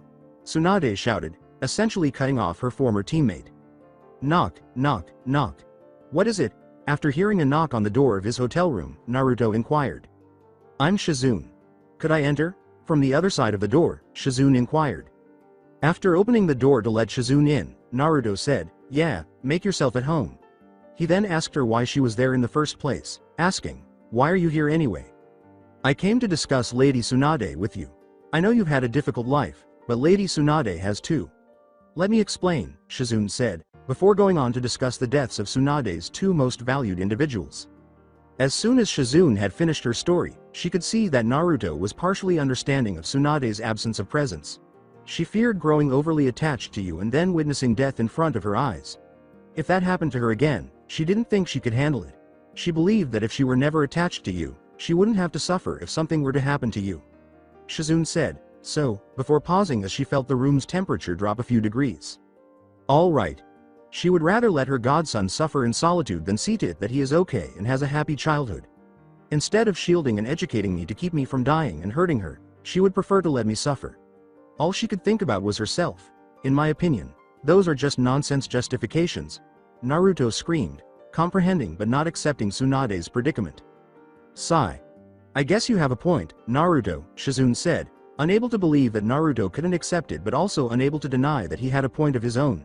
However, please realize that neither she nor Lord Jiraiya intended to harm you. They did, even though that might be the case. When I needed someone, none of them were there. It's okay if they wish to compensate me. I won't stop them there, but they can try, Naruto said. I get it. Shizune said, thank you for your time, Naruto, and turned to go to the door. Don't get the wrong idea, but I'll tell you this. Compared to that old pervert, Tsunade has a better chance. But only because she has a more compelling excuse for her absence. Rest in peace, Shizune. Naruto, good night. And I'm grateful. At 5 o'clock in the afternoon. Hinata was pant-dotting on her hands and knees. Since 8 in the morning, she and Kurenai had been training. She's really determined to get stronger. She has always put every ounce of herself into her training, but this is going past her limits. Well, this is enough for today. Kurenai was thinking. Hinata, that's enough for today. You should rest tomorrow as well. Hinata started to say, but sensei, but Kurenai cut her off. Hinata, you need to rest. Rest is a part of training as well. If you continue to train past your limits like this, you could risk injuring yourself too much. Take tomorrow off and we'll continue the day after, alright? Sigh. Hinata said, somewhat grudgingly, yes, sensei. Good. Let's go, Hinata, after 2 weeks. When Hinata heard her father's voice, she had just entered through the front door. Hinata. Yes, father, said Hinata. Where have you been every day, for the past 2 weeks? Hiyashi inquired. I've been training with Kurenai-sensei. Hiyashi closed his eyes and took a quick breath before saying, I see. He opened his eyes and said, you've been training harder the past 2 weeks. Why is that? Hinata avoided her father's gaze by looking down. She was unable to inform her father that Naruto was the real cause. Naturally, though, she was ready for this question to be asked. She looked back up and answered. It's because I don't want to be a burden to me teammates, or to the village. I want to become stronger. She's sure of herself. That's not like her at all. But there is no deceit in her eyes. It's not the full truth, but she's not lying. Hiyashi reflected. He chose to stop there even though he didn't fully understand the situation. Before dinner, Hiyashi turned to go to his office and said, I see. Very well, continue to train as hard as you are. Hinata bowed to her father and said, yes, father. Kurenai was considering Hinata's progress over the previous few weeks while she was in the village. Hinata's been improving. Not by much, but it's only been a couple weeks. She still has time to get stronger. Sigh. I don't think I should have scared her like that though. Even though I may be right, I may have been too rough with my explanation. Hey. And to think that she wants to become stronger, all because she doesn't want to be a burden to anyone. Especially Naruto. I guess I shouldn't have been surprised that Naruto could use the summoning jutsu and Rasengan. For the next few minutes, Kurenai just stared at her ceiling. Then, as she drifted off to sleep, she had one last thought. Heh. It would seem that Naruto really could one day become Hokage. In the meantime, another man was talking to the advisors of the third Hokage. The man's right arm and eye had long since been gone. This man was Hiruzen Sarutobi's adversary, Danzo Shimura. Homura, an elderly man with a full beard and green glasses, stated, the 9 Tails Jinchuriki, Naruto, is growing stronger at an alarming rate. If we don't act soon, he may become too strong for us to take control of. Kaharu, an elderly woman with her hair in a bun with senbon supporting it, said, "That's right. If he keeps getting stronger, he won't rely on the Nine Tails' power, and by extension, won't learn to control it. That could leave our village vulnerable for your plans, Danzo." Danzo handed over a document bearing the third signature and official stamp, saying, "There's no need to worry. I've already thought up a contingency plan, and it's already been put into action before Hiruzen passed. All you two need to do is sign this document, make a few copies, and then place it in the jurisdiction section of the Leaf Village archives." Homura started off, "How do you expect this to work? If he is?" Danzo indicated that they should sign the document, saying, "No need for you two to worry, I have it all figured out.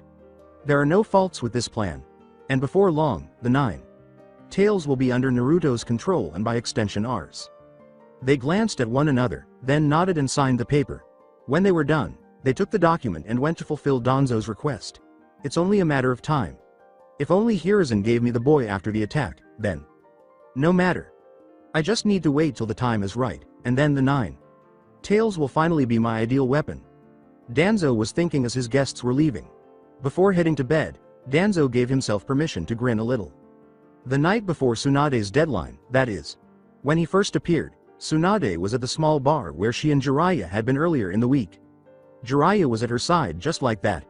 Jiraiya asked, "I assume you're meeting Orochimaru tomorrow, right?" Tsunade retorted, "And why do you think that? First, you mentioned that you met with Orochimaru before we managed to find you earlier that same day. Second, considering that you've shown to care for Naruto, despite distancing yourself from him, you decided to stay for another week instead of going back to the Leaf Village with us. Third, tomorrow is the end of the week. So, why are you going to meet him?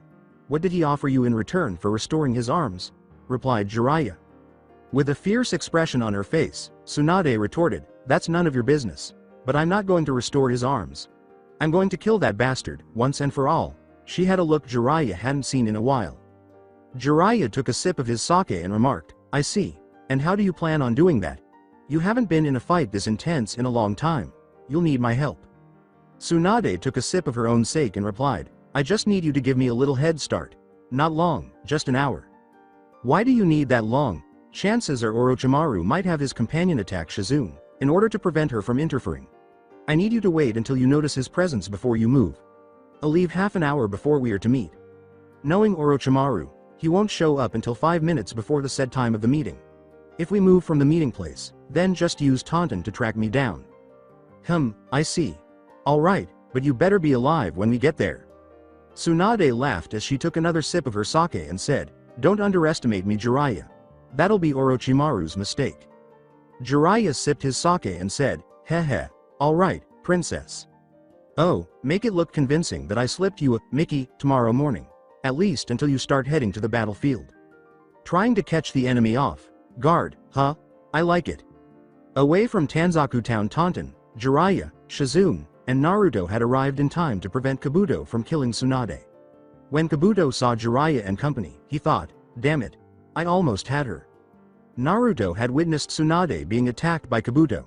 Naruto, bewildered and furious, questioned him about his actions. "What are you doing, Kabuto? Why are you with Orochimaru? Pay attention to his headband, Naruto. He's a spy for the Hidden Sound," Jiraiya replied. Kabuto taunted Naruto, saying, "I see you're still a little kid, Naruto. Why don't you stay out of this, and let the adults play?" Naruto snarled, "Grr. Calm down, Naruto. You keep watch over Tsunade. Shizune, you take on 4 eyes. I'll handle Orochimaru." Jiraiya gave the order. "No, I'll take on that traitor. I'll have him beat to a pulp within 5 minutes," said Naruto. Naruto made a specific hand gesture without waiting for a response. One arm was raised with a half ram, and the other displayed the same hand gesture at his chest. Ninja art.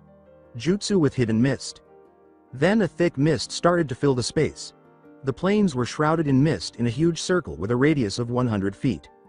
Kabuto thought frantically, "Impossible, this jutsu wasn't in my data. How does he know this jutsu?" Kabuto started searching his mind for a moment when he might have overlooked this, but he was unable to think of anything. "I see. He's been keeping some of his jutsu secret. Sigh. This isn't looking good. I can't even see the tip of my nose in this mist. I'll have to keep my ears wide open for any attacks." When did he learn that jutsu? This kid just has more and more surprises up his sleeves. Oh well, he has the advantage in this fight. Shizune, change of plans. You watch over Tsunade. Now let's get out of this mist, I can't see a thing.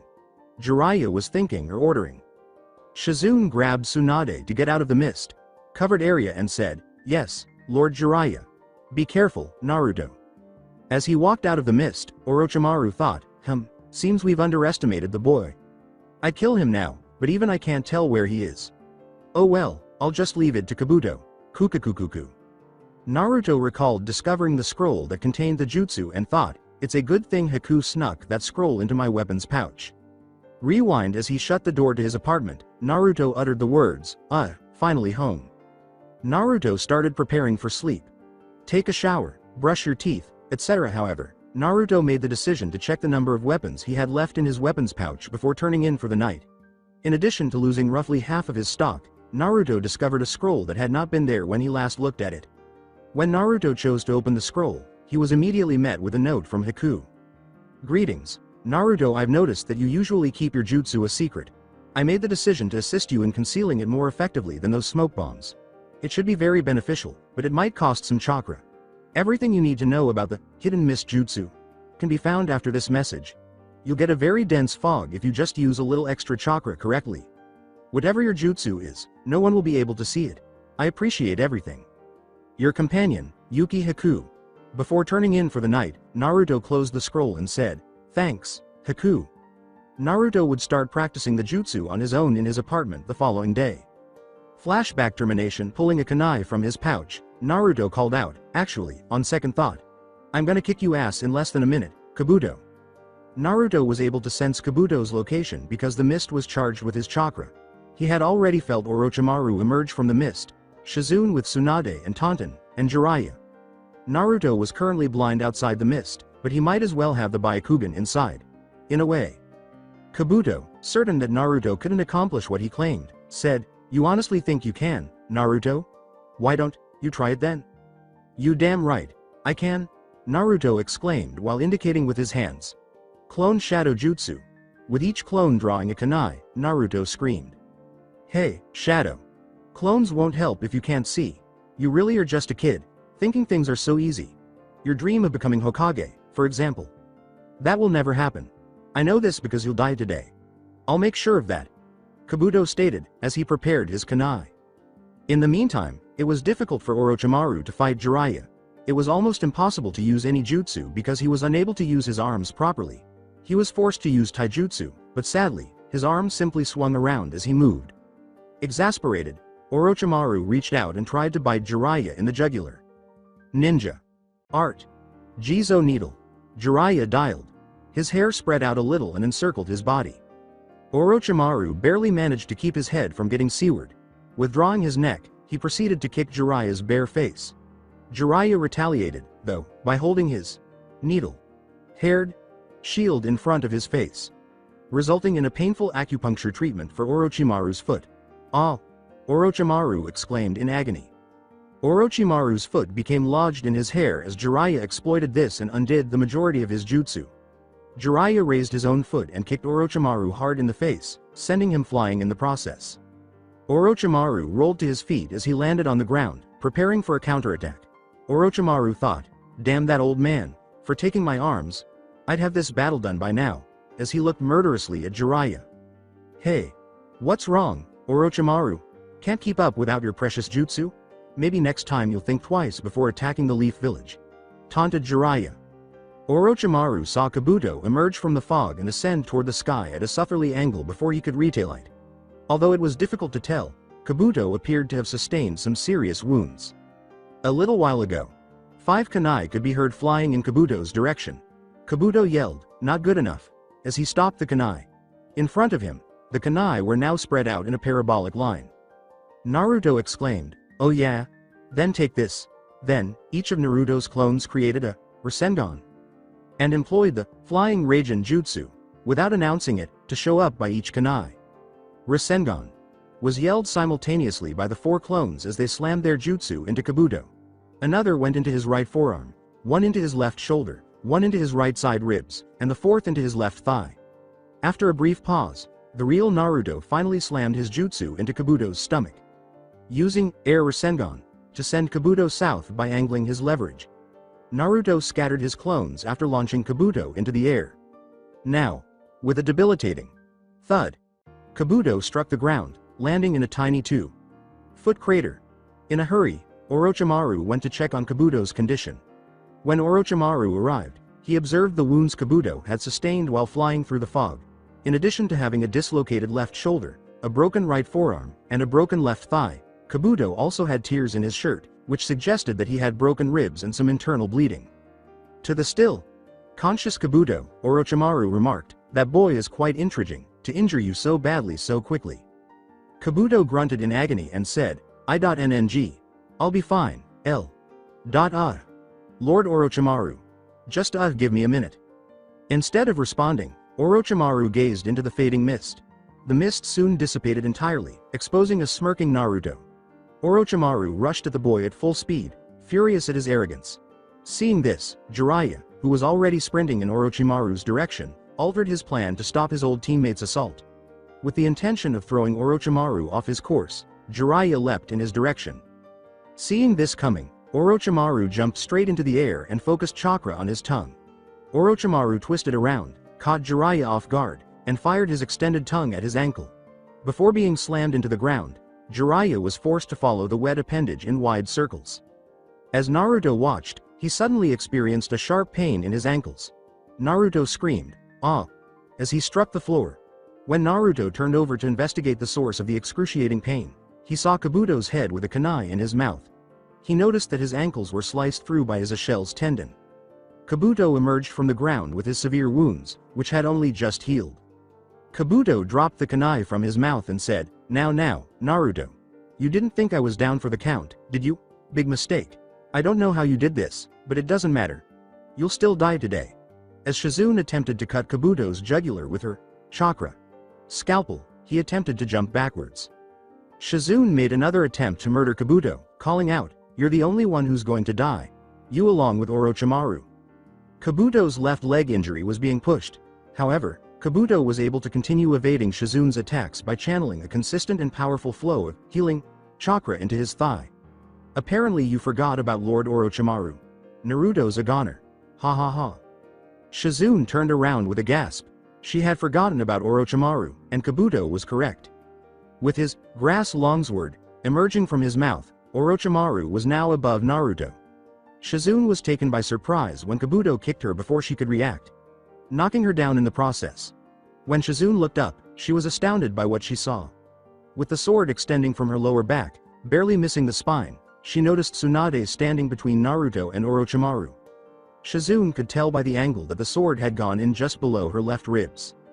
A little while ago, Tsunade continued to shiver. She was still shaking from the blood on her clothes, which had been whipped off her face for a long time. The images of seeing Dan's and Nawaki's bodies kept coming back to her. When she heard Naruto scream in agony, she at last snapped out of her reverie. She noticed Kabuto standing over Naruto, who was lying on the ground.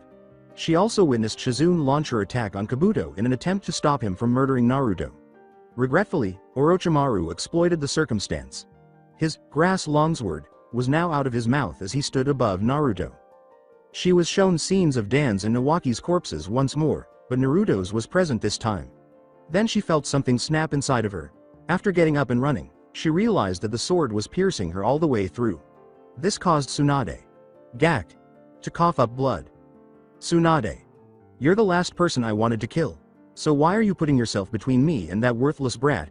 He must die before the Akatsuki get a hold of him." "I don't know anything of the Akatsuki, but I do know that I don't care. I won't let you harm this boy.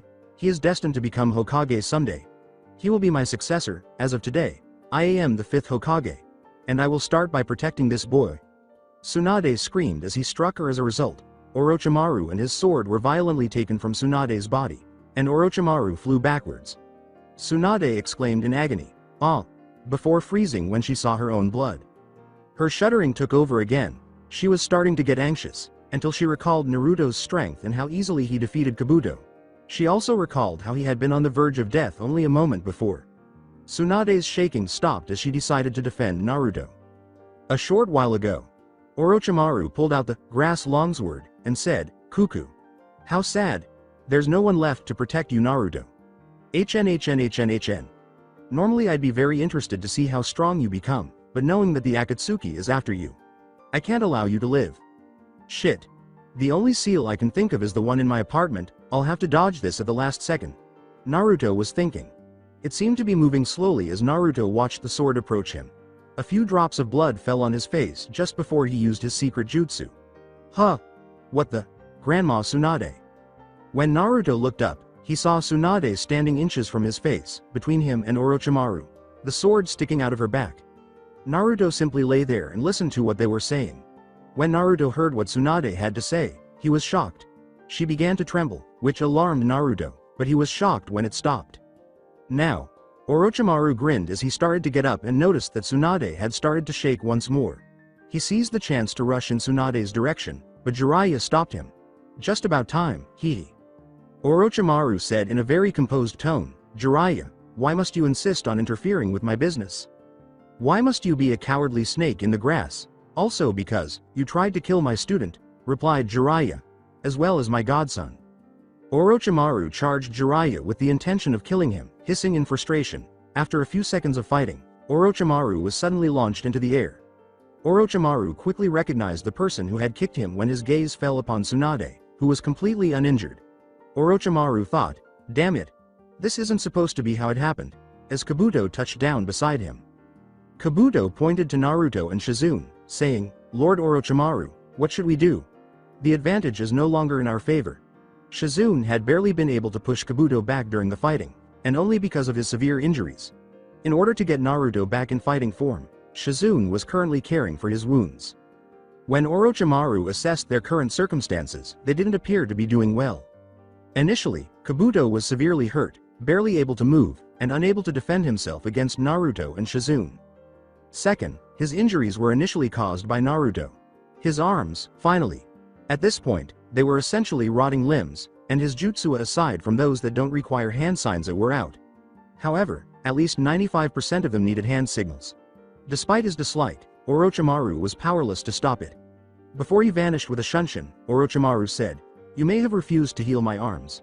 But rest assured, there is more than one way to get back the jutsu stolen from me by Sarutobi-sensei. HNHNHNHNH. Kabuto came right after. Sigh. Jiraiya said, It's over, for now. Jiraiya turned to face Naruto, who had just approached them, and asked, Are you okay, Naruto? Naruto grinned and said, A little pain from where that bastard Kabuto got me, but other than that I'm fine. That's a relief. Hey, you smiled at me, hee hee. Yay, after all that happened I realized that maybe you guys should get a second chance. You better not blow it. Haha, no worries there, kid. Right, Tsunade? Jiraiya asked, appreciative of the second opportunity. With a smile and a tear in her eye, Tsunade answered, Yay. She was thankful for another opportunity to spend time with her godson. Shizune grinned as she watched, happy that this intense conflict had resulted in something positive. There was a growl that broke the scene. Once again revealing his stomach, Naruto said, Oops. I haven't eaten yet. Heh. After bursting into laughter, the group made the decision to get some food before returning to Leaf Village. As she and the others entered the gates, Tsunade said, I'll admit, I missed the village more than I thought I did. HNHN. I know I missed this place. It's great to be back home, said Shizune. Naruto, eager to see Hinata after a long absence, said, Yeah, it's about time we get back. It's been way too long if you ask me, hee hee. Tsunade said, So, I assume I'll be heading to the Hokage's tower first? Naruto said, Hold on a second, to get Tsunade's attention. Huh? Naruto clarified, You have to go to the hospital and heal Sasuke and Kakashi-sensei. As they began to make their way to the hospital, Tsunade said, Oh, that's right. I completely forgot. Alright, let's go. In the hospital, Tsunade had begun the journey to the hospital by waking Kakashi. They gave Kakashi a brief reprimand before moving on to Sasuke. When Sasuke woke up, he was almost emotionless. However, Sakura was ecstatic to see Sasuke awake at last. Yes, she should be, given that she was there almost every day. Lol. After completing those two, Tsunade was presented to Rock Lee, Might Guy's severely wounded pupil. Tsunade dismissed Naruto and began to examine Lee. Sadly, Tsunade acknowledged that even she was powerless to change the situation. But that information really irritated Guy. However, she clarified that despite her expertise, Lee's chances of surviving such a delicate procedure were only 50-50. Atop Hinata's head, Gamakichi said, "Hey girlie, how ya doing?" Hinata questioned, perplexed as to why he was there. Gama. Huff. Kichi. Puff. What? Pant. Are you, Pant, doing here? I thought you would have figured that out. Naruto's back in the village. He just walked in about an hour ago. Anyway, he wanted to know if you wanted to go on a date tomorrow, explained Gamakichi. Hinata questioned, Naruto's back? That's great, but why tomorrow? He just wanted to give you time to prepare. Remember that you guys are to keep your relationship a secret? It would be suspicious if you didn't go home tonight without letting your dad know, don't you think? Oh, right. Sorry. Heh. Don't worry about it. Anyway, what do you say? Tomorrow sound good? Of course. It sounds great. I can't wait to see Naruto. Gamakichi then hopped away to inform Naruto of the situation, muttering something about snacks. Okay. I'll go tell him it's a go. See ya later girlie. Bye, toots. Kurenai said, Naruto's back, huh? I wish that Toad would quit calling me that. Hinata expressed her worry by saying, yes, I hope he didn't run into any trouble. Kurenai calmed Hinata's fears by responding, shouldn't matter too much.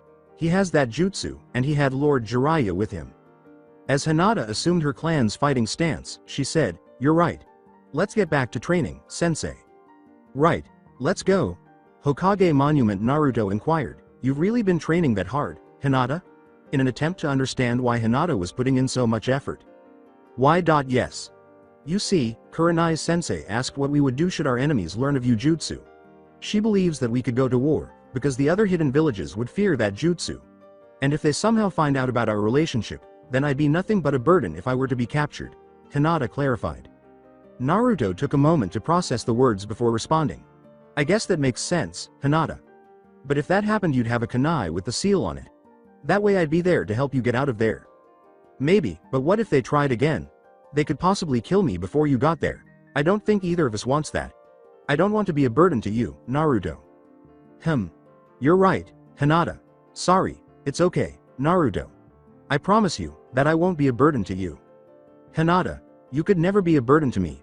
I just don't want you to push yourself too far, okay? Replied Naruto.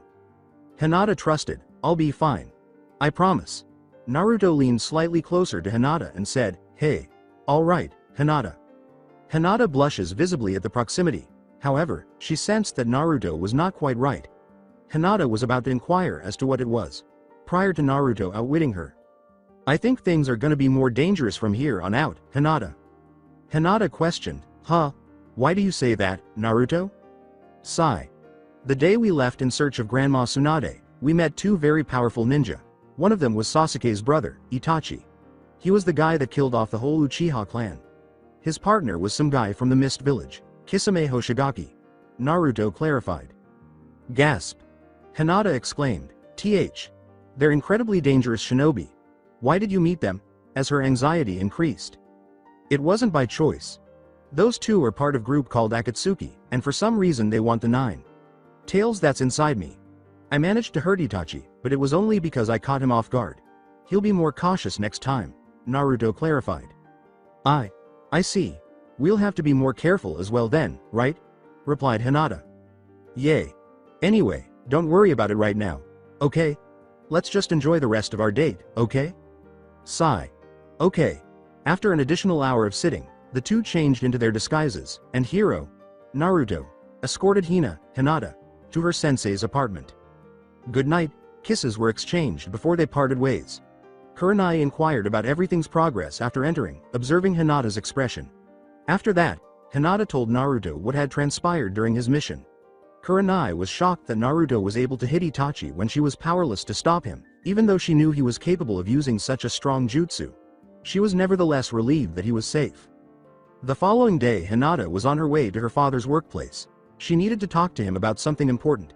She had already prepared her responses because she had anticipated his questions and what he would say. Knock knock knock. Hiyashi said, enter. Hinata went inside as instructed. She walked up to a chair in front of her father's desk and shut the door behind her. Before sitting down, Hinata bowed and said, good evening, father. Hiyashi said, what is it you want, Hinata? Hinata managed not to stutter as she said, I was wondering if you'd be willing to resume my training with the gentle fist. Hiyashi looked up, wondering why she wanted to train with him again. He responded without displaying any emotion, despite his curiosity. Why do you wish for me to resume your training? I've been training as hard as I could with Kurenai sensei, so I'm sure I've gotten a little stronger. But I'm not getting stronger with the gentle fist. If I resumed my gentle fist training, then I'm sure I would become even less of a burden to others. I also wish to prove myself worthy of being the heiress to the Hyuga's main house. Hinata said in the strongest voice she could muster. His reasons were all true, but they paled in comparison to her actual motivation. Her goal was to keep Naruto safe from the Akatsuki. Although he didn't express it, Hiyashi was truly taken aback by the resolve in her eyes. He's never seen her with that expression, but once more, he was aware that it wasn't the whole truth. With her newfound bravery and resolve, he was beginning to wonder. He wanted to know what it was, but he wasn't going to get in the way. However, that did not preclude him from learning. He would wait a bit longer because he was patient. But in spite of everything, there was still a small problem. Although it would require more time away from managing the Hyuga clan, he could handle it with ease. You realize that I'm still training your sister. I've also started training Neji. If I were to start training you as well, it would take time away from running the clan. In an effort to keep her word, Hinata declared, I know that, father, but I assure you that I will not be a waste of time and that you will not regret training me.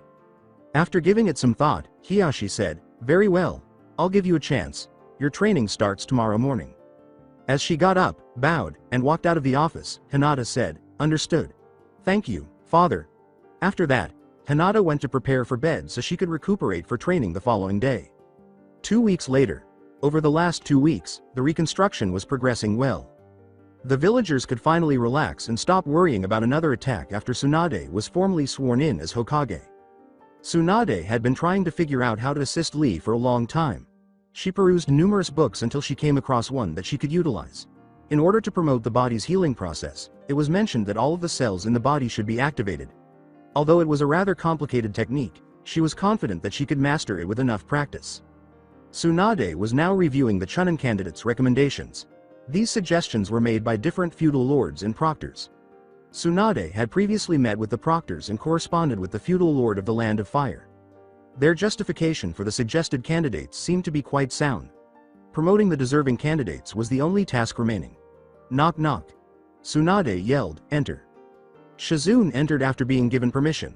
Shizune said, Lady Tsunade, the proctors and the 2 candidates are here. Tsunade said, ah yes, send them in. Tsunade was accompanied by the proctors who oversaw the first and third sections of the test. The 2 candidates who advanced to the finals and were selected for promotion stood in front of the entire group. You may have guessed why the 2 of you are here, but I'll explain anyway. The 2 of you have been recommended by the proctors, based on your performance, to be promoted to the rank of Chunin. Shikamaru, you've proven to be able to level head on your shoulders despite being in stressful situations. Naruto, you're able to effectively hide jutsu. Also, with the hidden mist jutsu, you can hide team and prepare strategies, resulting in effectively ambushing your enemies, considering no one would expect that technique from a leaf shinobi. Tsunade smiled and said. As Naruto exclaimed, Wahoo, alright, I'm a Chunin. Everyone in the room laughed, and making some of them doubt their own advice regarding Naruto. Everyone in the room turned to watch Shikamaru as she said, excuse me, Lady Hokage. Tsunade questioned, what is it, Shikamaru? The proctors looked at Tsunade and Naruto inquisitively as Shikamaru said, Naruto never used the hidden mist jutsu in the finals, so why did you even mention it? That's true, Naruto used smoke bombs during the exams. However, Naruto used the hidden mist jutsu while on his mission to search for me. That's why I mentioned it. It's just a little more credit towards his promotion, Tsunade clarified. Naruto put Shikamaru in a headlock and exclaimed, yeah, don't be a downer, Shikamaru. We should be celebrating, hee hee. Shikamaru yelled, Gah, let go, Naruto, as the display caused everyone in the room to laugh once more. Shikamaru, congratulations, Ino exclaimed. At the moment, Squad 10 was at their favorite barbecue restaurant, at least, Shoji's favorite. Shoji put another rib in his mouth and said, yay, who knew you'd be promoted? Sigh. Without realizing that he would later regret it, Shikamaru said, you know, I thought the same thing when Naruto was promoted. Now Shikamaru was wearing his new flak jacket from Chunin. What? Naruto was promoted to Chunin? Ino and Choji exclaimed at the same moments. Yay, so don't be so surprised about me making Chunin. Damn, I should have known to keep my mouth shut. Sigh. What a drag. Shikamaru was thinking or saying. Well, I don't think we should be that surprised. Whatever he did to beat Neji, he managed to hide it from hundreds of spectators. That's a key advantage to him, which is probably why he was promoted in the first place. Asuma, elaborating on the reason Naruto was. Well, if Naruto was promoted, then Sasuke definitely got a promotion, right? Ino responded. Sigh. Shikamaru answered, no, only Naruto and I were promoted. What? What? You were given a Chunin promotion? While Squad 7 was on their training field, Sakura shouted. Hee hee. Yes. Naruto, who was wearing his new Chunin vest like Shikamaru, answered with a broad smile. Naruto, congratulations. With a small, eye smile, Kakashi said, I'm sure you've earned it. Thanks, Kakashi-sensei. HMPF. Sasuke said, damn. He's a loser even though he's a Chunin. I'm a little envious that Naruto got the promotion even though I didn't. However, I will never publicly acknowledge it. You jerk, Sasuke. Why don't you give me a little credit? Sasuke, he is correct. Your current superior is Naruto. This implies that you too must obey Naruto's commands in addition to showing him respect at least for his rank. You get it? Sigh. Sakura said, somewhat grudgingly, alright, Kakashi-sensei. Whatever. Sasuke said. Don't let that power control you, Naruto. You have their lives in your hands, you get it? Alright, Sensei Kakashi. I will not disappoint you or allow them to perish. With resolve in his voice and eyes, Naruto answered. As he pulled something from his weapons pouch, Kakashi thought, good. He may have his mother's personality, but he act like his father sometimes. Anyway, I got something for you, Naruto. What? Bouncing with excitement, Naruto asked. You informed me beforehand that you were getting promoted, Lady Tsunade. Kakashi said, I got you a pair of gloves like mine. The gloves had a metal plate just below the knuckles, but the fabric was orange rather than the customary dark blue. Awesome. Fantastic. I am grateful, Kakashi-sensei. Naruto shouted as he grabbed the gloves and put them on, saying, all right, they fit perfectly. They're orange, too. I'm grateful, sensei. Heh. No issue. I thought the color would appeal to you. Let's do some training now, Kakashi said. All right, Squad 7 answered, the following day. Hey, Naruto. What? Kiba, hello. Naruto turned to see that Kiba had called, saying, hey Shino, Hinata, and Kurenai sensei. Acting out her response, Hinata said, hi, Naruto. Shino answered, good morning, Naruto. Hi, Naruto. Greeting Naruto, Kurenai said, congratulations on your promotion.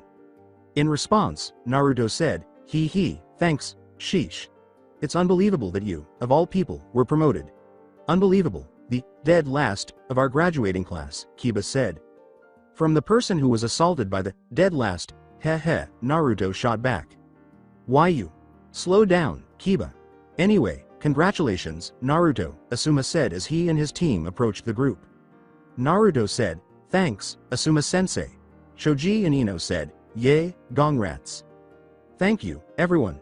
Did everyone want something? I wonder. Curious as to why he was suddenly the focus of attention, Naruto inquired. Oh, I just wanted to give you some ramen.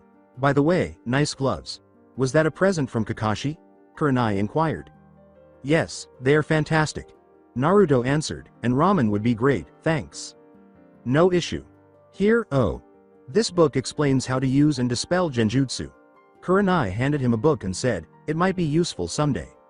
Kurenai-sensei, thank you. I'll do my best to apply what I've learned.